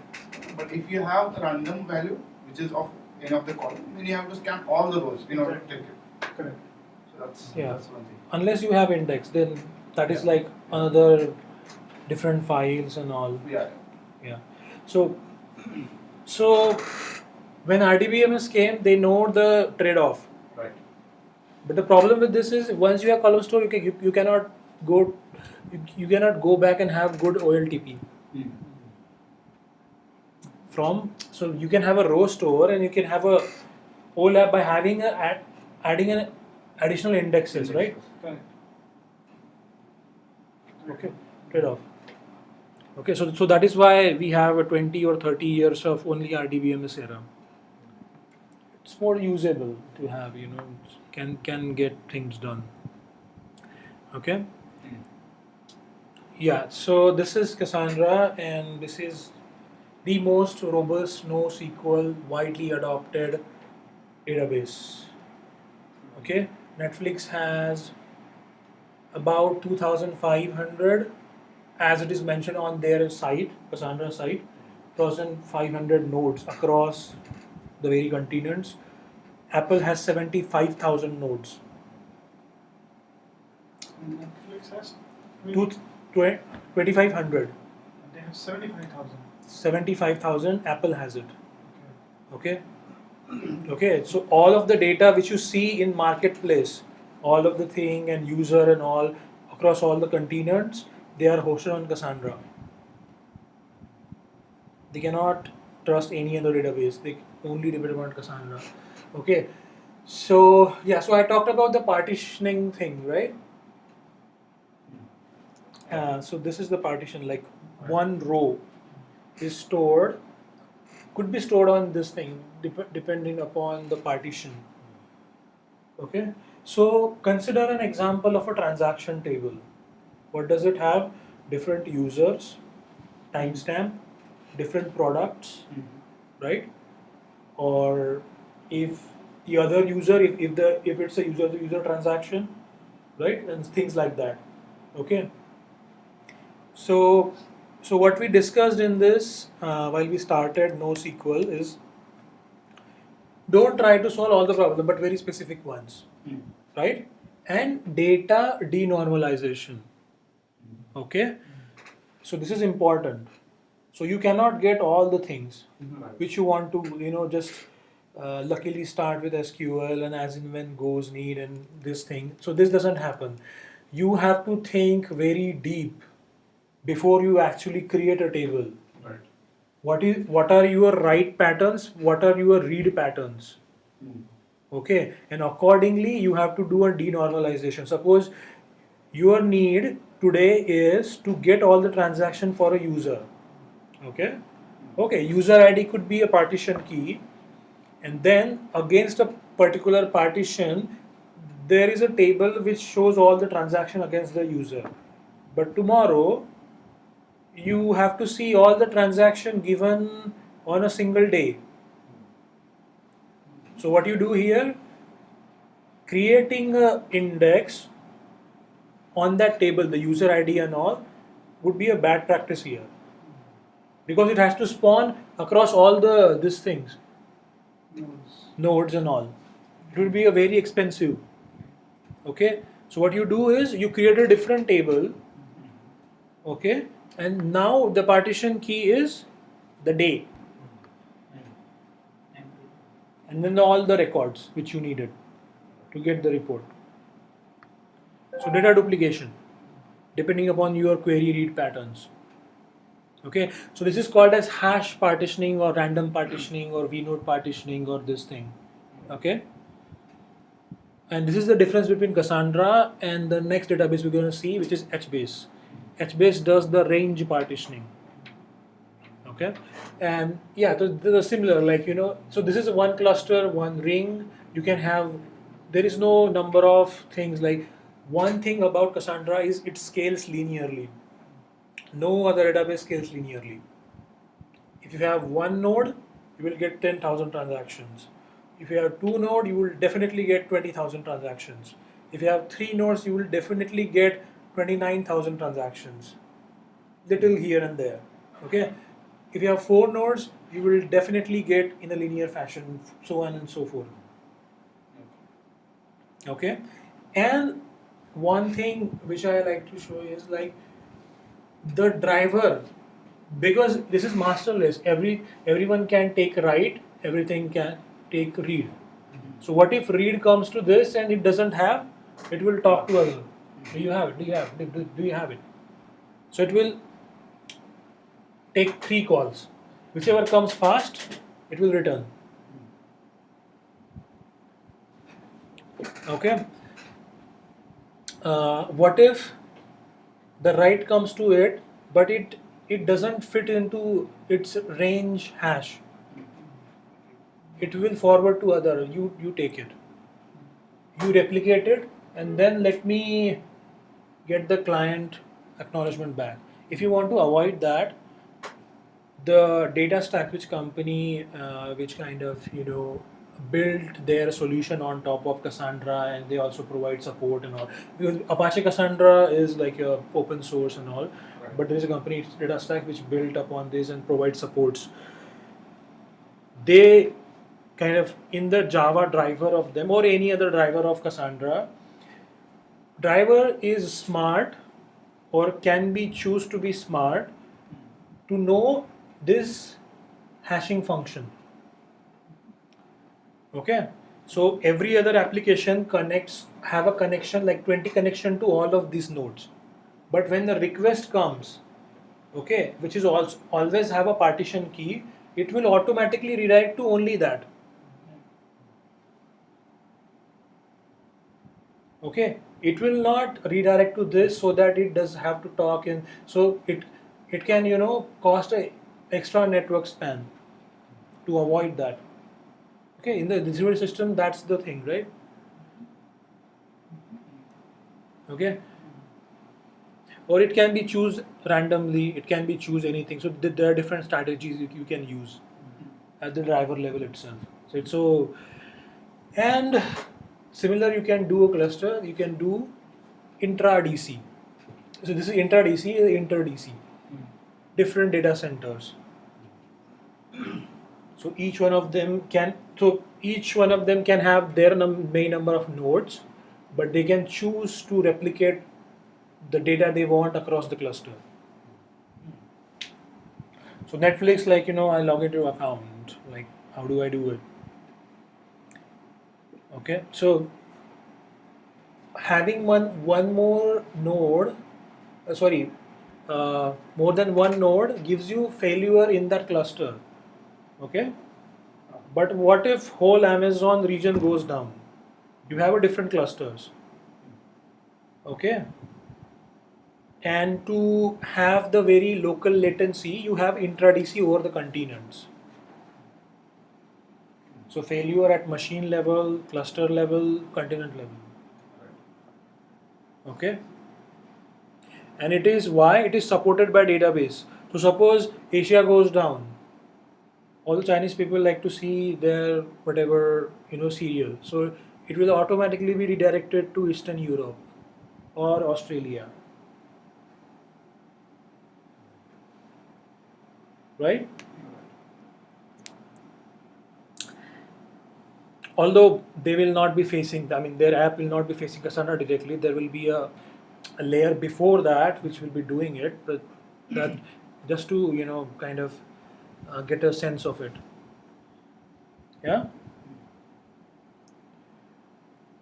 Okay. So the next is HBase. So it's depend upon. So this is the layer of HDFS, like one big file system. It looks like it's local system, but it's like a distributed system. And then it does is range partitioning. This is the range. So Cassandra is like, suppose user ID transaction. I don't know, the particular user would be on this node, machine node, actual node. Particular user could be on this node, but or or maybe not user ID, maybe um, the partition of the timestamp, like for a given day. But if you want to get all the records from for a week, if your partition key is a day, then how do you do? Then it will in Cassandra it has to again bang bang bang ask all the nodes where do you have it, because it's a random partitioning, right? It's a pseudo random. I mean, you can choose the algorithm, but it still has to query all the other nodes. But you can, what you do is range sharding in HBase, co-located. So if you want to have it, so that is called as regions. A range is hosted by a particular regions in HBase. Okay, rest all of the things be similar.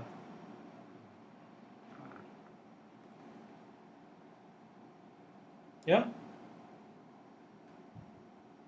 Facebook uses HBase for the messenger because it has to be consistent, right? The message you put, it has to be consistent and get to back. So how do they do it? If you want to build your messenger, what would be the partition key? Your user ID, his user ID. Combination of those would be a partition key. You ask the client, which HMaster and Zookeeper will, the HBase server, region server will locate where it is actually. Okay, so it will go to that particular machine. It doesn't have to query all the machines. Yeah, and then it will get back.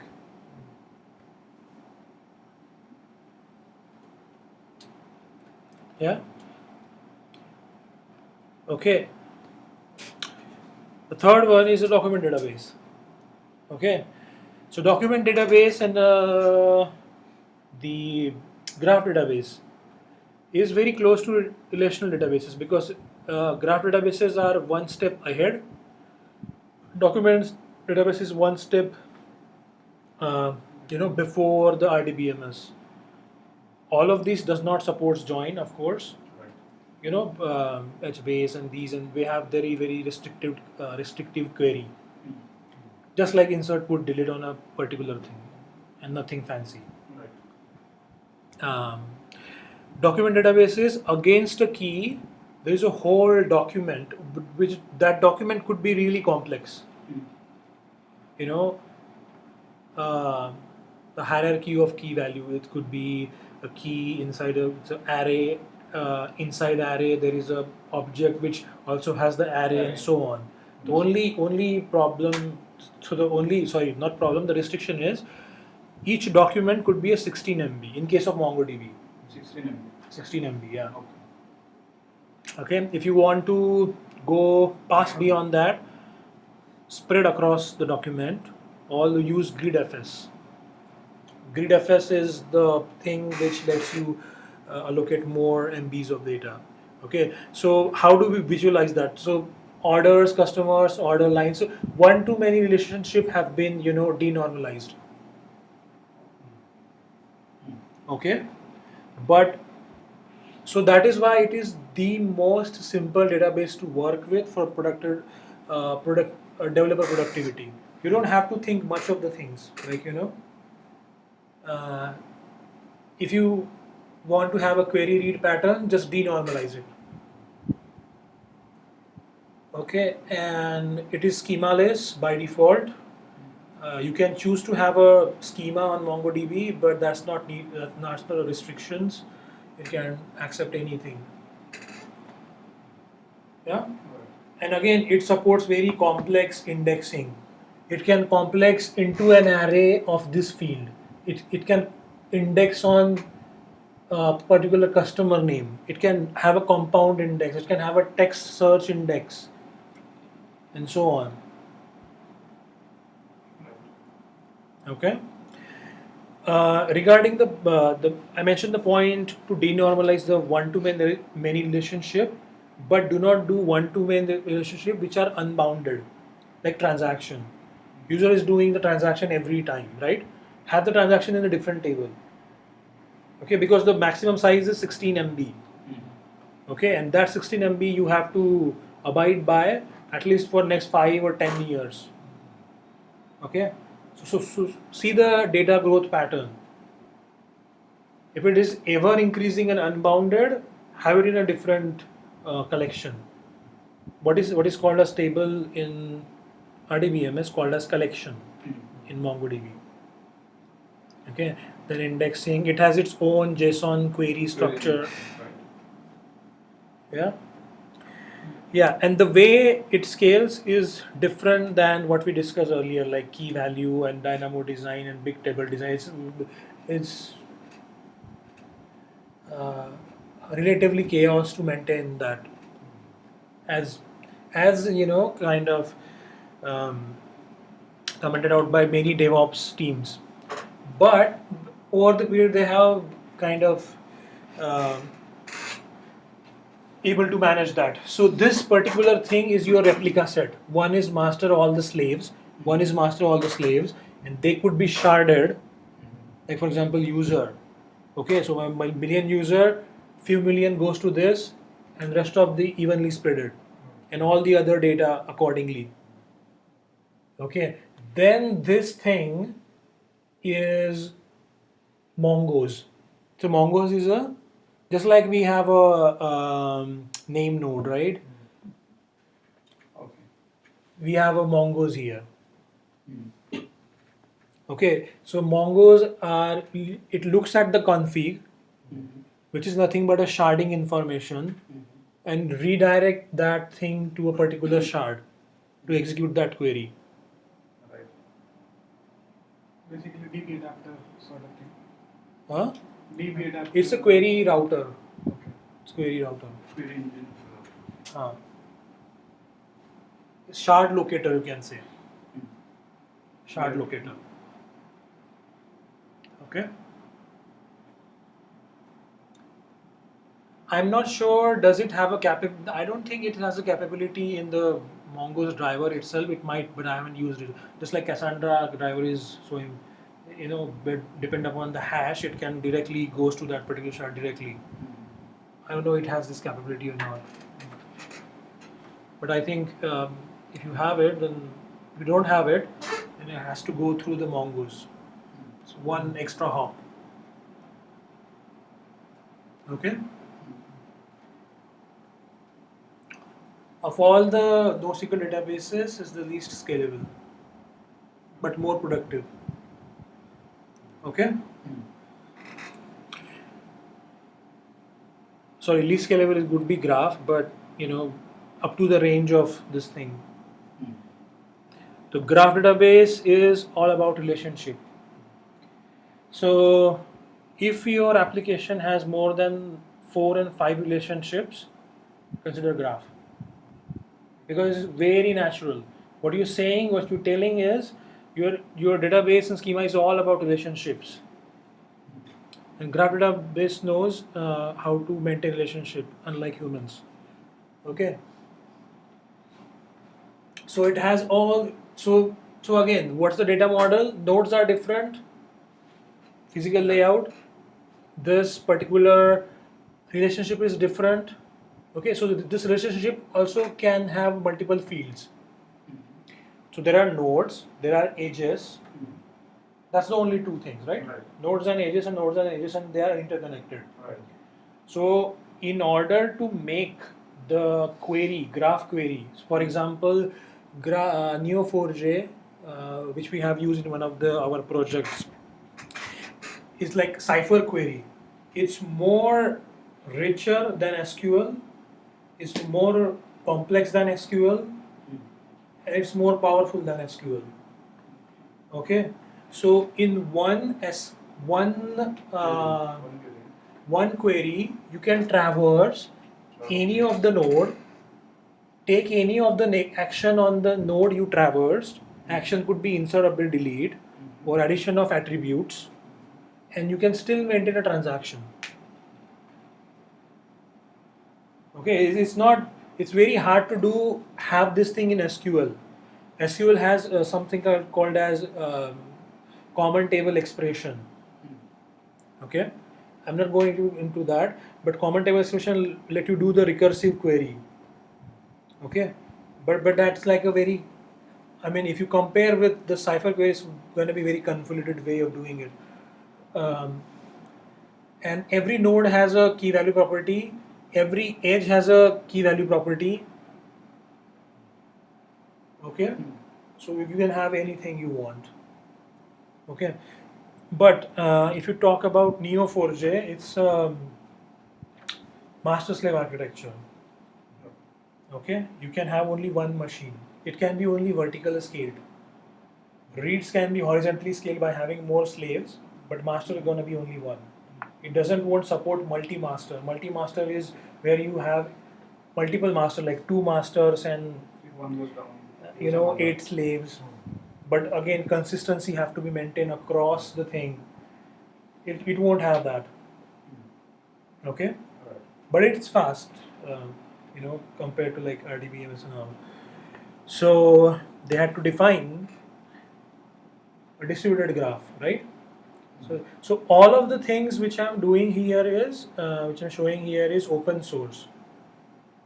Okay, I'm not including commercial and all because they are widely adopted and needs and recognition because of their efforts. So there are two things. What until we seen is native, SQL native. Like depending upon the data model you chose, its physical storage layout, replication, and all are native. But what if you could build a layer on top of something scalable? So either Cassandra or HBase or Berkeley DB. Berkeley DB is a key value database which is not a non-distributed database. It's a single file database, only for one machine, just like SQLite. Okay, designed to be hosted on only one machine and very simple. Okay, so what you do here is you can plug in many backends. I will cover Lucene and Elastic later, but you can. So this is the cluster of the machines.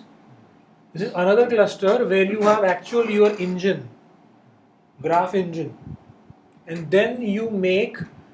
So because it does not speak graph, right? All this thing, you have to map those nodes and edges to a particular table and partition keys.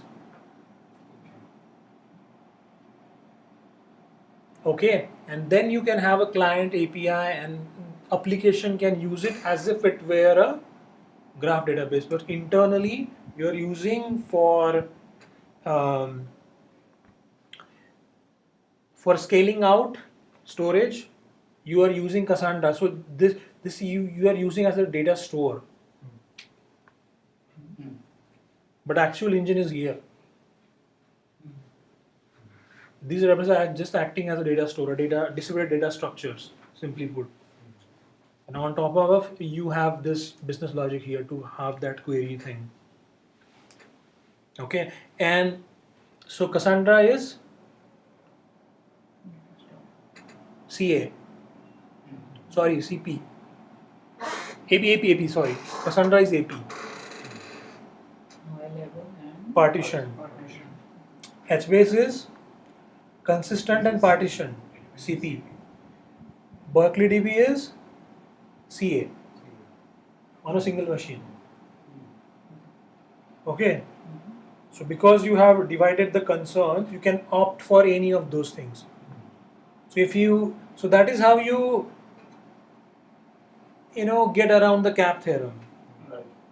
So if you need CA, go to Cassandra. If you need CP, go to HBase.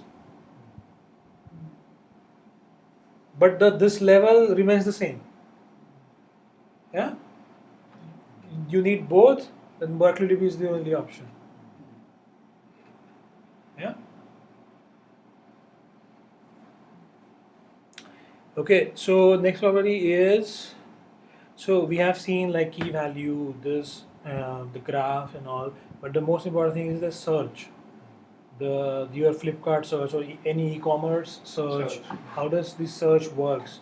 They not only looks for what you have typed, they also look for the synonyms of what you have typed. So how do these things works? So it's nothing but an inverted index. We have seen the index, right? So it's an inverted index. Okay. So what does it do is, you take the document, take a contents of it, convert them into excuse me, the stopword list, or you say what's the word, trigram. There are trigram indexes. There is a different Postgres suppose trigram indexes. You convert them into tokens. Sorry, these are different tokens. Okay. Then those against those tokens, all the document structure is, so this token available in those documents. So you are searching for that token. So token is searched, and across that you get a list of documents in which they are present. Okay. So Lucene is the basic engine written in Java. By the way, the Cassandra, HBase, all of this thing is written in Java. Right. Okay, because they don't want it to mess with C++. Okay, but there is always someone who is trying to rewrite those such databases into a C++ alternative. Like for example, Cassandra is rewritten in as a ScyllaDB, which is across all over the cost. If you compare with Cassandra 3.0 version, it's 10 times faster. Same thing, but it's 10 times faster. Okay, so that's like, cloud big data goes native. Okay. Anyway, so there is one Lucene index. On top of there is an Elasticsearch. Elasticsearch is nothing but a document database, more like a MongoDB, but internally uses Lucene. Okay, it has a very good API, the best API I would say. The REST API, what to do, what to search, create index and all, and it can be sharded, across the many machines. Okay, and so we talked about, so this is fine, like searching and all these things, but what about if you have enormous amount of load, like IoTs and different devices and many clients, okay, and your application is not able to or don't want to respond to that. It's not important, or maybe it's important, but the latency guarantee is not important. Okay, transactional guarantee is more important than the latency guarantees. So whenever, so to match that rate of processing, the processing rate at which producer is producing and consumer is consuming and executing the business logic, you have another level of indirection, a queue, buffer. That is a buffer. So if you consider a distributed log or a buffer or a queue, Kafka would be a choice. Again, written in Java. It came out of LinkedIn. Okay. So this is act as a distributed broker. It has something like called as topics. The one topic, there could be multiple producer but only one consumer. And it is designed to scale at millions of, requests per second. Right. And it scales linearly as you add the node. And Zookeeper is to coordinate between them. So this is not masterless architecture. It is via the Zookeeper. It's relatively, complex to maintain. In contrast to, like, say, Cassandra, where there are only nodes. There are no configuration nodes and these nodes, or MongoDB whole thing like Mongo server and all. It has to go through coordination through Zookeeper. So Zookeeper have their own structure, own level, and these have this thing.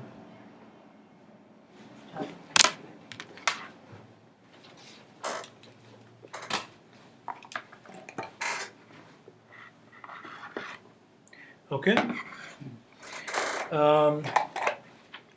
So the basic fungi is real-time monitoring, other processes, and you can also the Kafka and distributed or any other like Apache Pulsar, which is recently open sourced by Yahoo, which is alternative to Kafka, and it is much more performant. Or Apache Rocket MQ.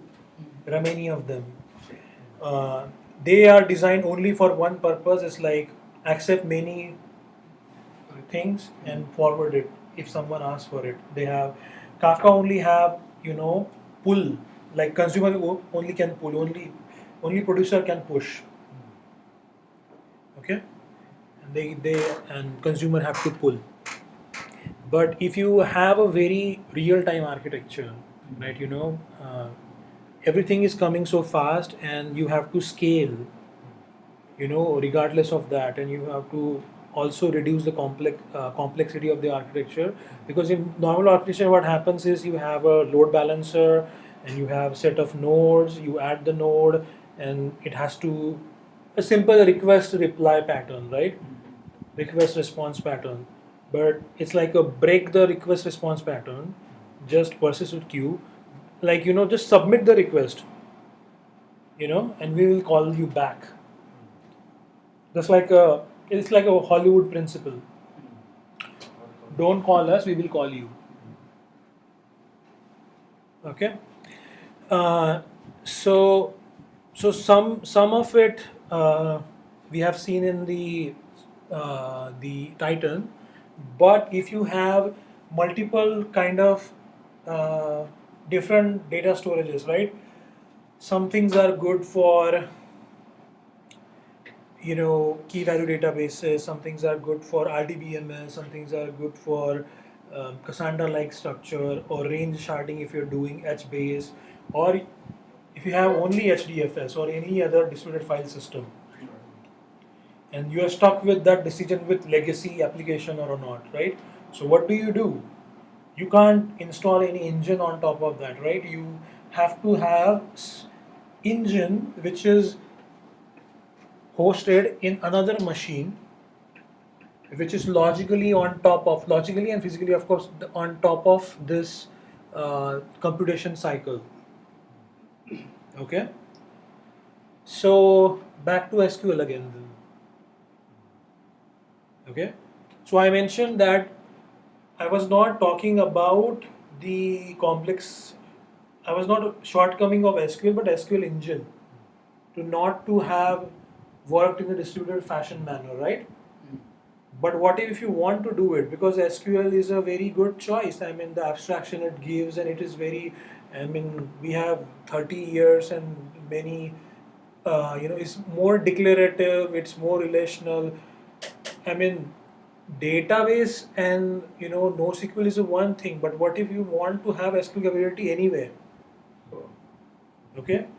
So Apache Spark is such a product which uses which can be used as alternative to Hadoop MapReduce, which does the streaming and batching of things. So there is two products like Apache Spark does the streaming and batching of the thing to do a computation, and Apache Flink.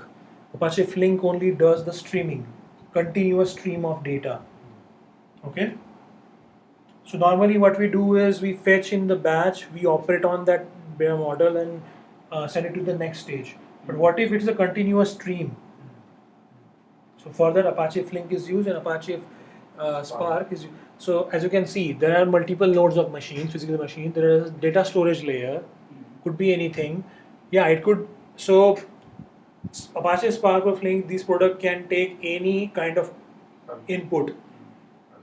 CSV file, your normal file, audio file, video, whatever it is, as long as you have connector to that file which matches the Spark core libraries, you should be able to query it. So imagine if you are able to query it a video file, select a frame from this video file where the frame is more bright, things like that. It is specially used in machine learning. Yeah. So on top of that, you could be streaming SQL, graphics. Graphics is alternative to Titan. Okay. Machine library and R language. R language you can feed it. So this is uh, how you handle the data growth as you go across. Okay. And there is always a C++ alternative. Right. So Java, it's much faster. So MapR file system is alternative to HDFS. MapR stream is alternative to Kafka. It also, when I mean so should I say drop-in replacement? So it follows the same Kafka API. So tomorrow you replace the Kafka with the actual setup and you keep your client code and business logic same. It will still work because the API is same. your installation has been changed to a very high throughput thing. And then MapRDB. MapRDB is alternative to HBase, not Cassandra, HBase. It follows the range sharding. It does not follow the hash sharding, random sharding. So MapRDB is at least whatever you do 5 times faster than HBase, whatever you do. Okay. So if you want to choose MapR today if you want. Okay. And these are different, I think Apache Drill and Hive and okay. But only you get sense like how data we are spreading out, how we are doing computation. Don't go into the product and all. Okay. So this was not enough, right? So Google is always experimenting and all. So in 2012, they came up with Google Spanner and F1 as a part of a research. Okay. So they were able to manage or squeeze this whole thing into this.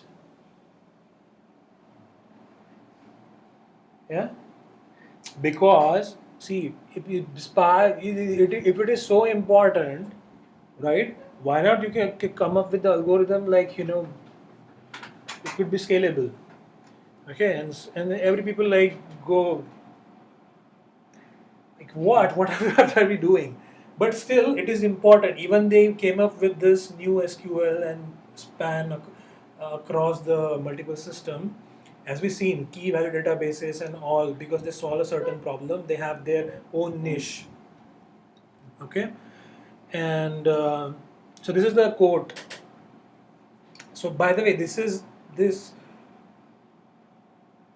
Tony Hoare. He is not related to big data, but he's related to communication sequential processes. But I really like, I mean, 70s and 80s people. When I get frustrated with our generation people, I always look for them because they had a very simple definition of about everything. Okay, so he says like there are two ways to constructing a software design. Database designing is software design, complex one, but yes, it's still a software. One is to make so simple that there are obviously no deficiencies. The other way is to make it so complicated that there are obvious deficiencies. No obvious Sorry, no obvious deficiencies. Yeah, but so if you, what I say, obvious deficiencies like if you hand someone React or Cassandra to someone who knows only the SQL, he's gonna go mad, right? And these databases do not solve this problem. The spanner and this does. Okay. So based upon whole big data or data growth problem is largely driven by research papers and nobody challenges because if you want to build a product you need to convince your manager, or if you are starting a company you need to convince a VC. What you can show is research paper by Google. This is how they're done. You can have it. Invest in our company, and we will have some open source version of it. And their money model is like create an open source version of database and supply the support guarantee. Make a money on support. Okay, so in this new SQL thing, there is a database called as CockroachDB, which is an open source version. And it is also compliant with Postgres wire protocol. So tomorrow if you have a big data problem or database problem with Postgres, replace Postgres with CockroachDB.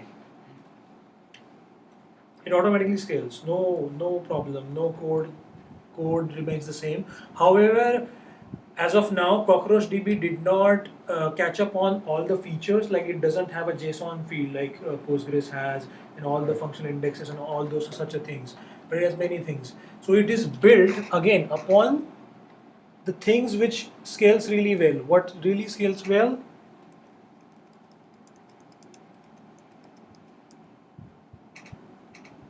Key value stores. Okay, so based upon that foundation, you create something which is at the very high level. Okay, so this is built on top of RocksDB. Okay, RocksDB is key value database. Okay, and on top of that, they built an engine, and just like CockroachDB is it follows the Dynamo architecture, Cassandra like architecture. There is no configuration nodes. They're masterless. Nobody's master, nobody's slave. Everybody is master, everybody's slave. But for in a different things, it handles all the replications and all thing. And when you do a SQL query, it will get back results. Okay. And it has all the things which we previously discussed, like the read and write cycle in the big table design and compaction cycle, and it all take care of it. This is written in Golang. This is CP, consistent. Okay. Okay, so what's the conclusion? So there are no obvious conclusion, but you have to ask contextual questions. Alright.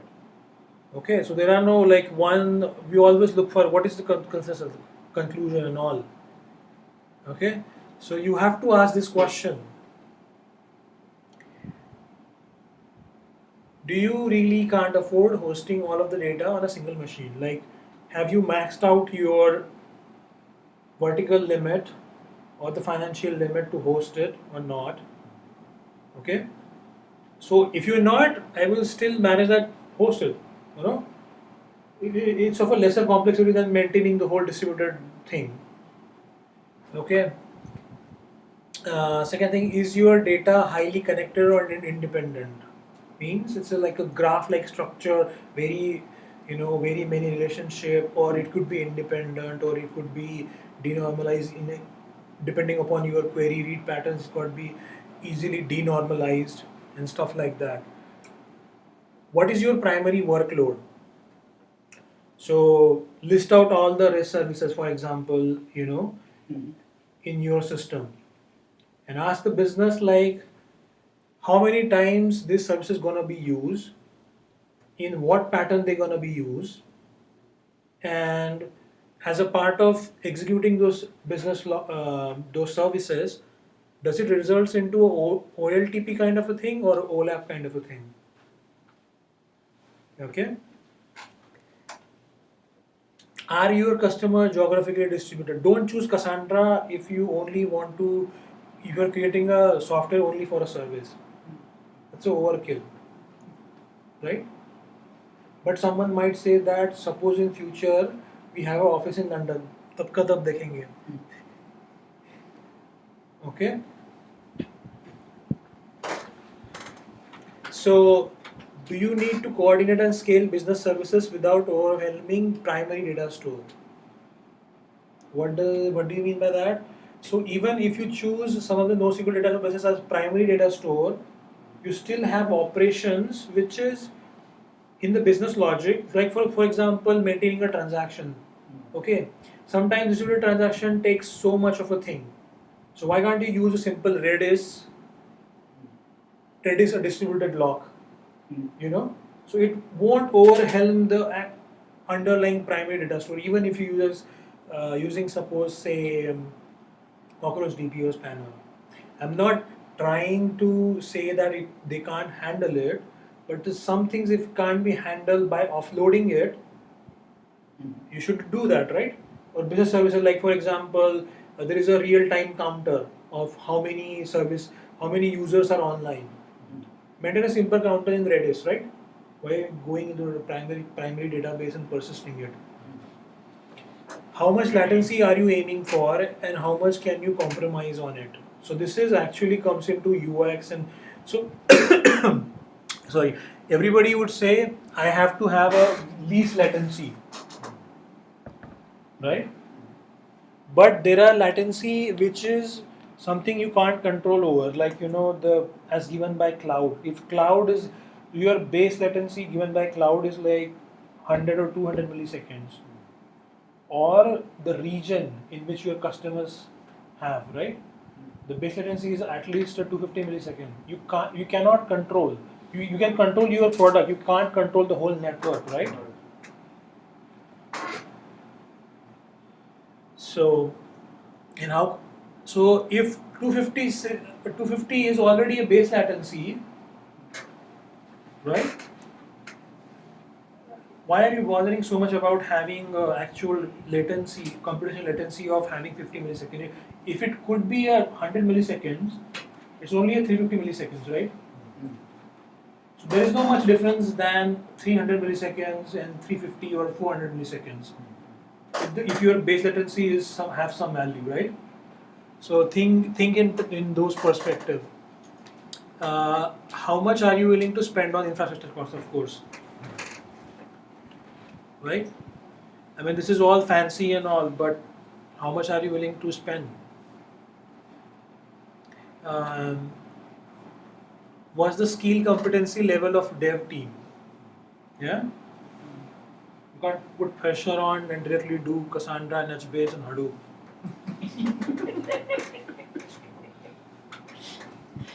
What is your target time to market SLA for new or changing features? So if you're doing MongoDB and all, it's like quick, nothing. If you're doing Hadoop, it's going to be at least 1 month, right? This and that and map reduce and not 1 month, but you get the point. Okay, and you accept the trade-offs. There's always going to be trade-off.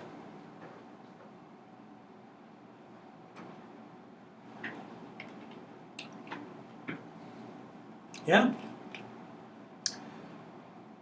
So what helps is doing more research. So this is always going to be trade-off.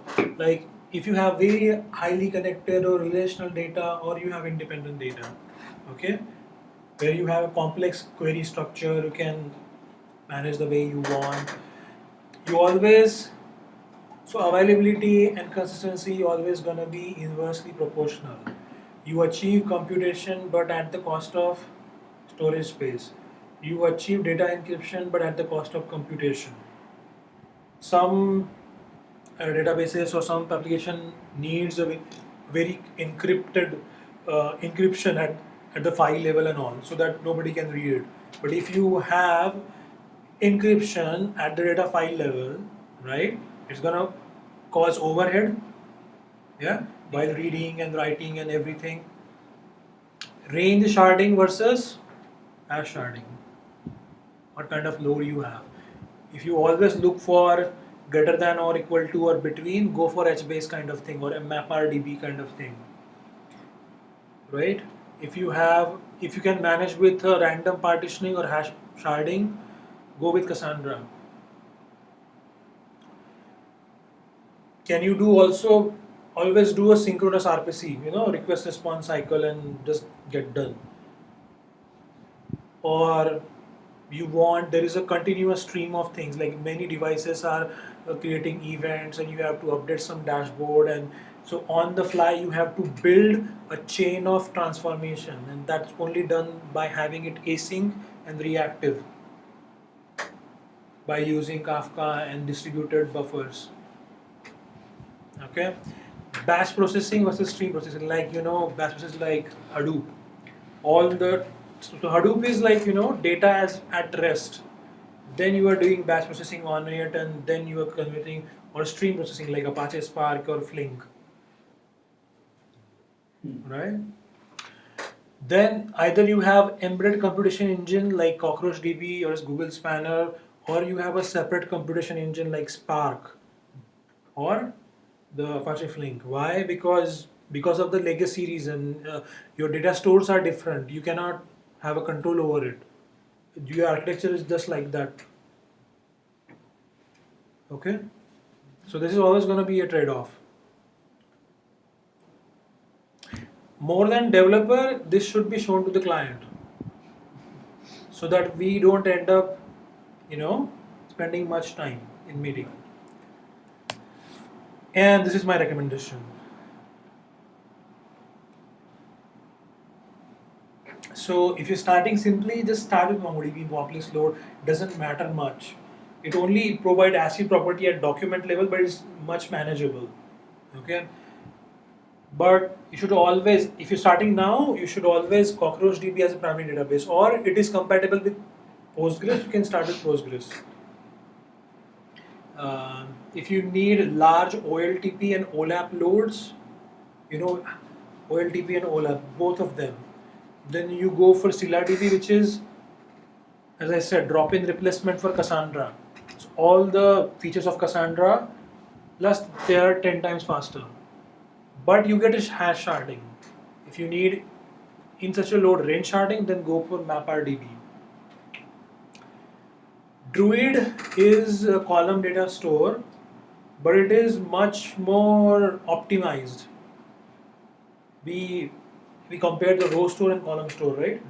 But it has many more options.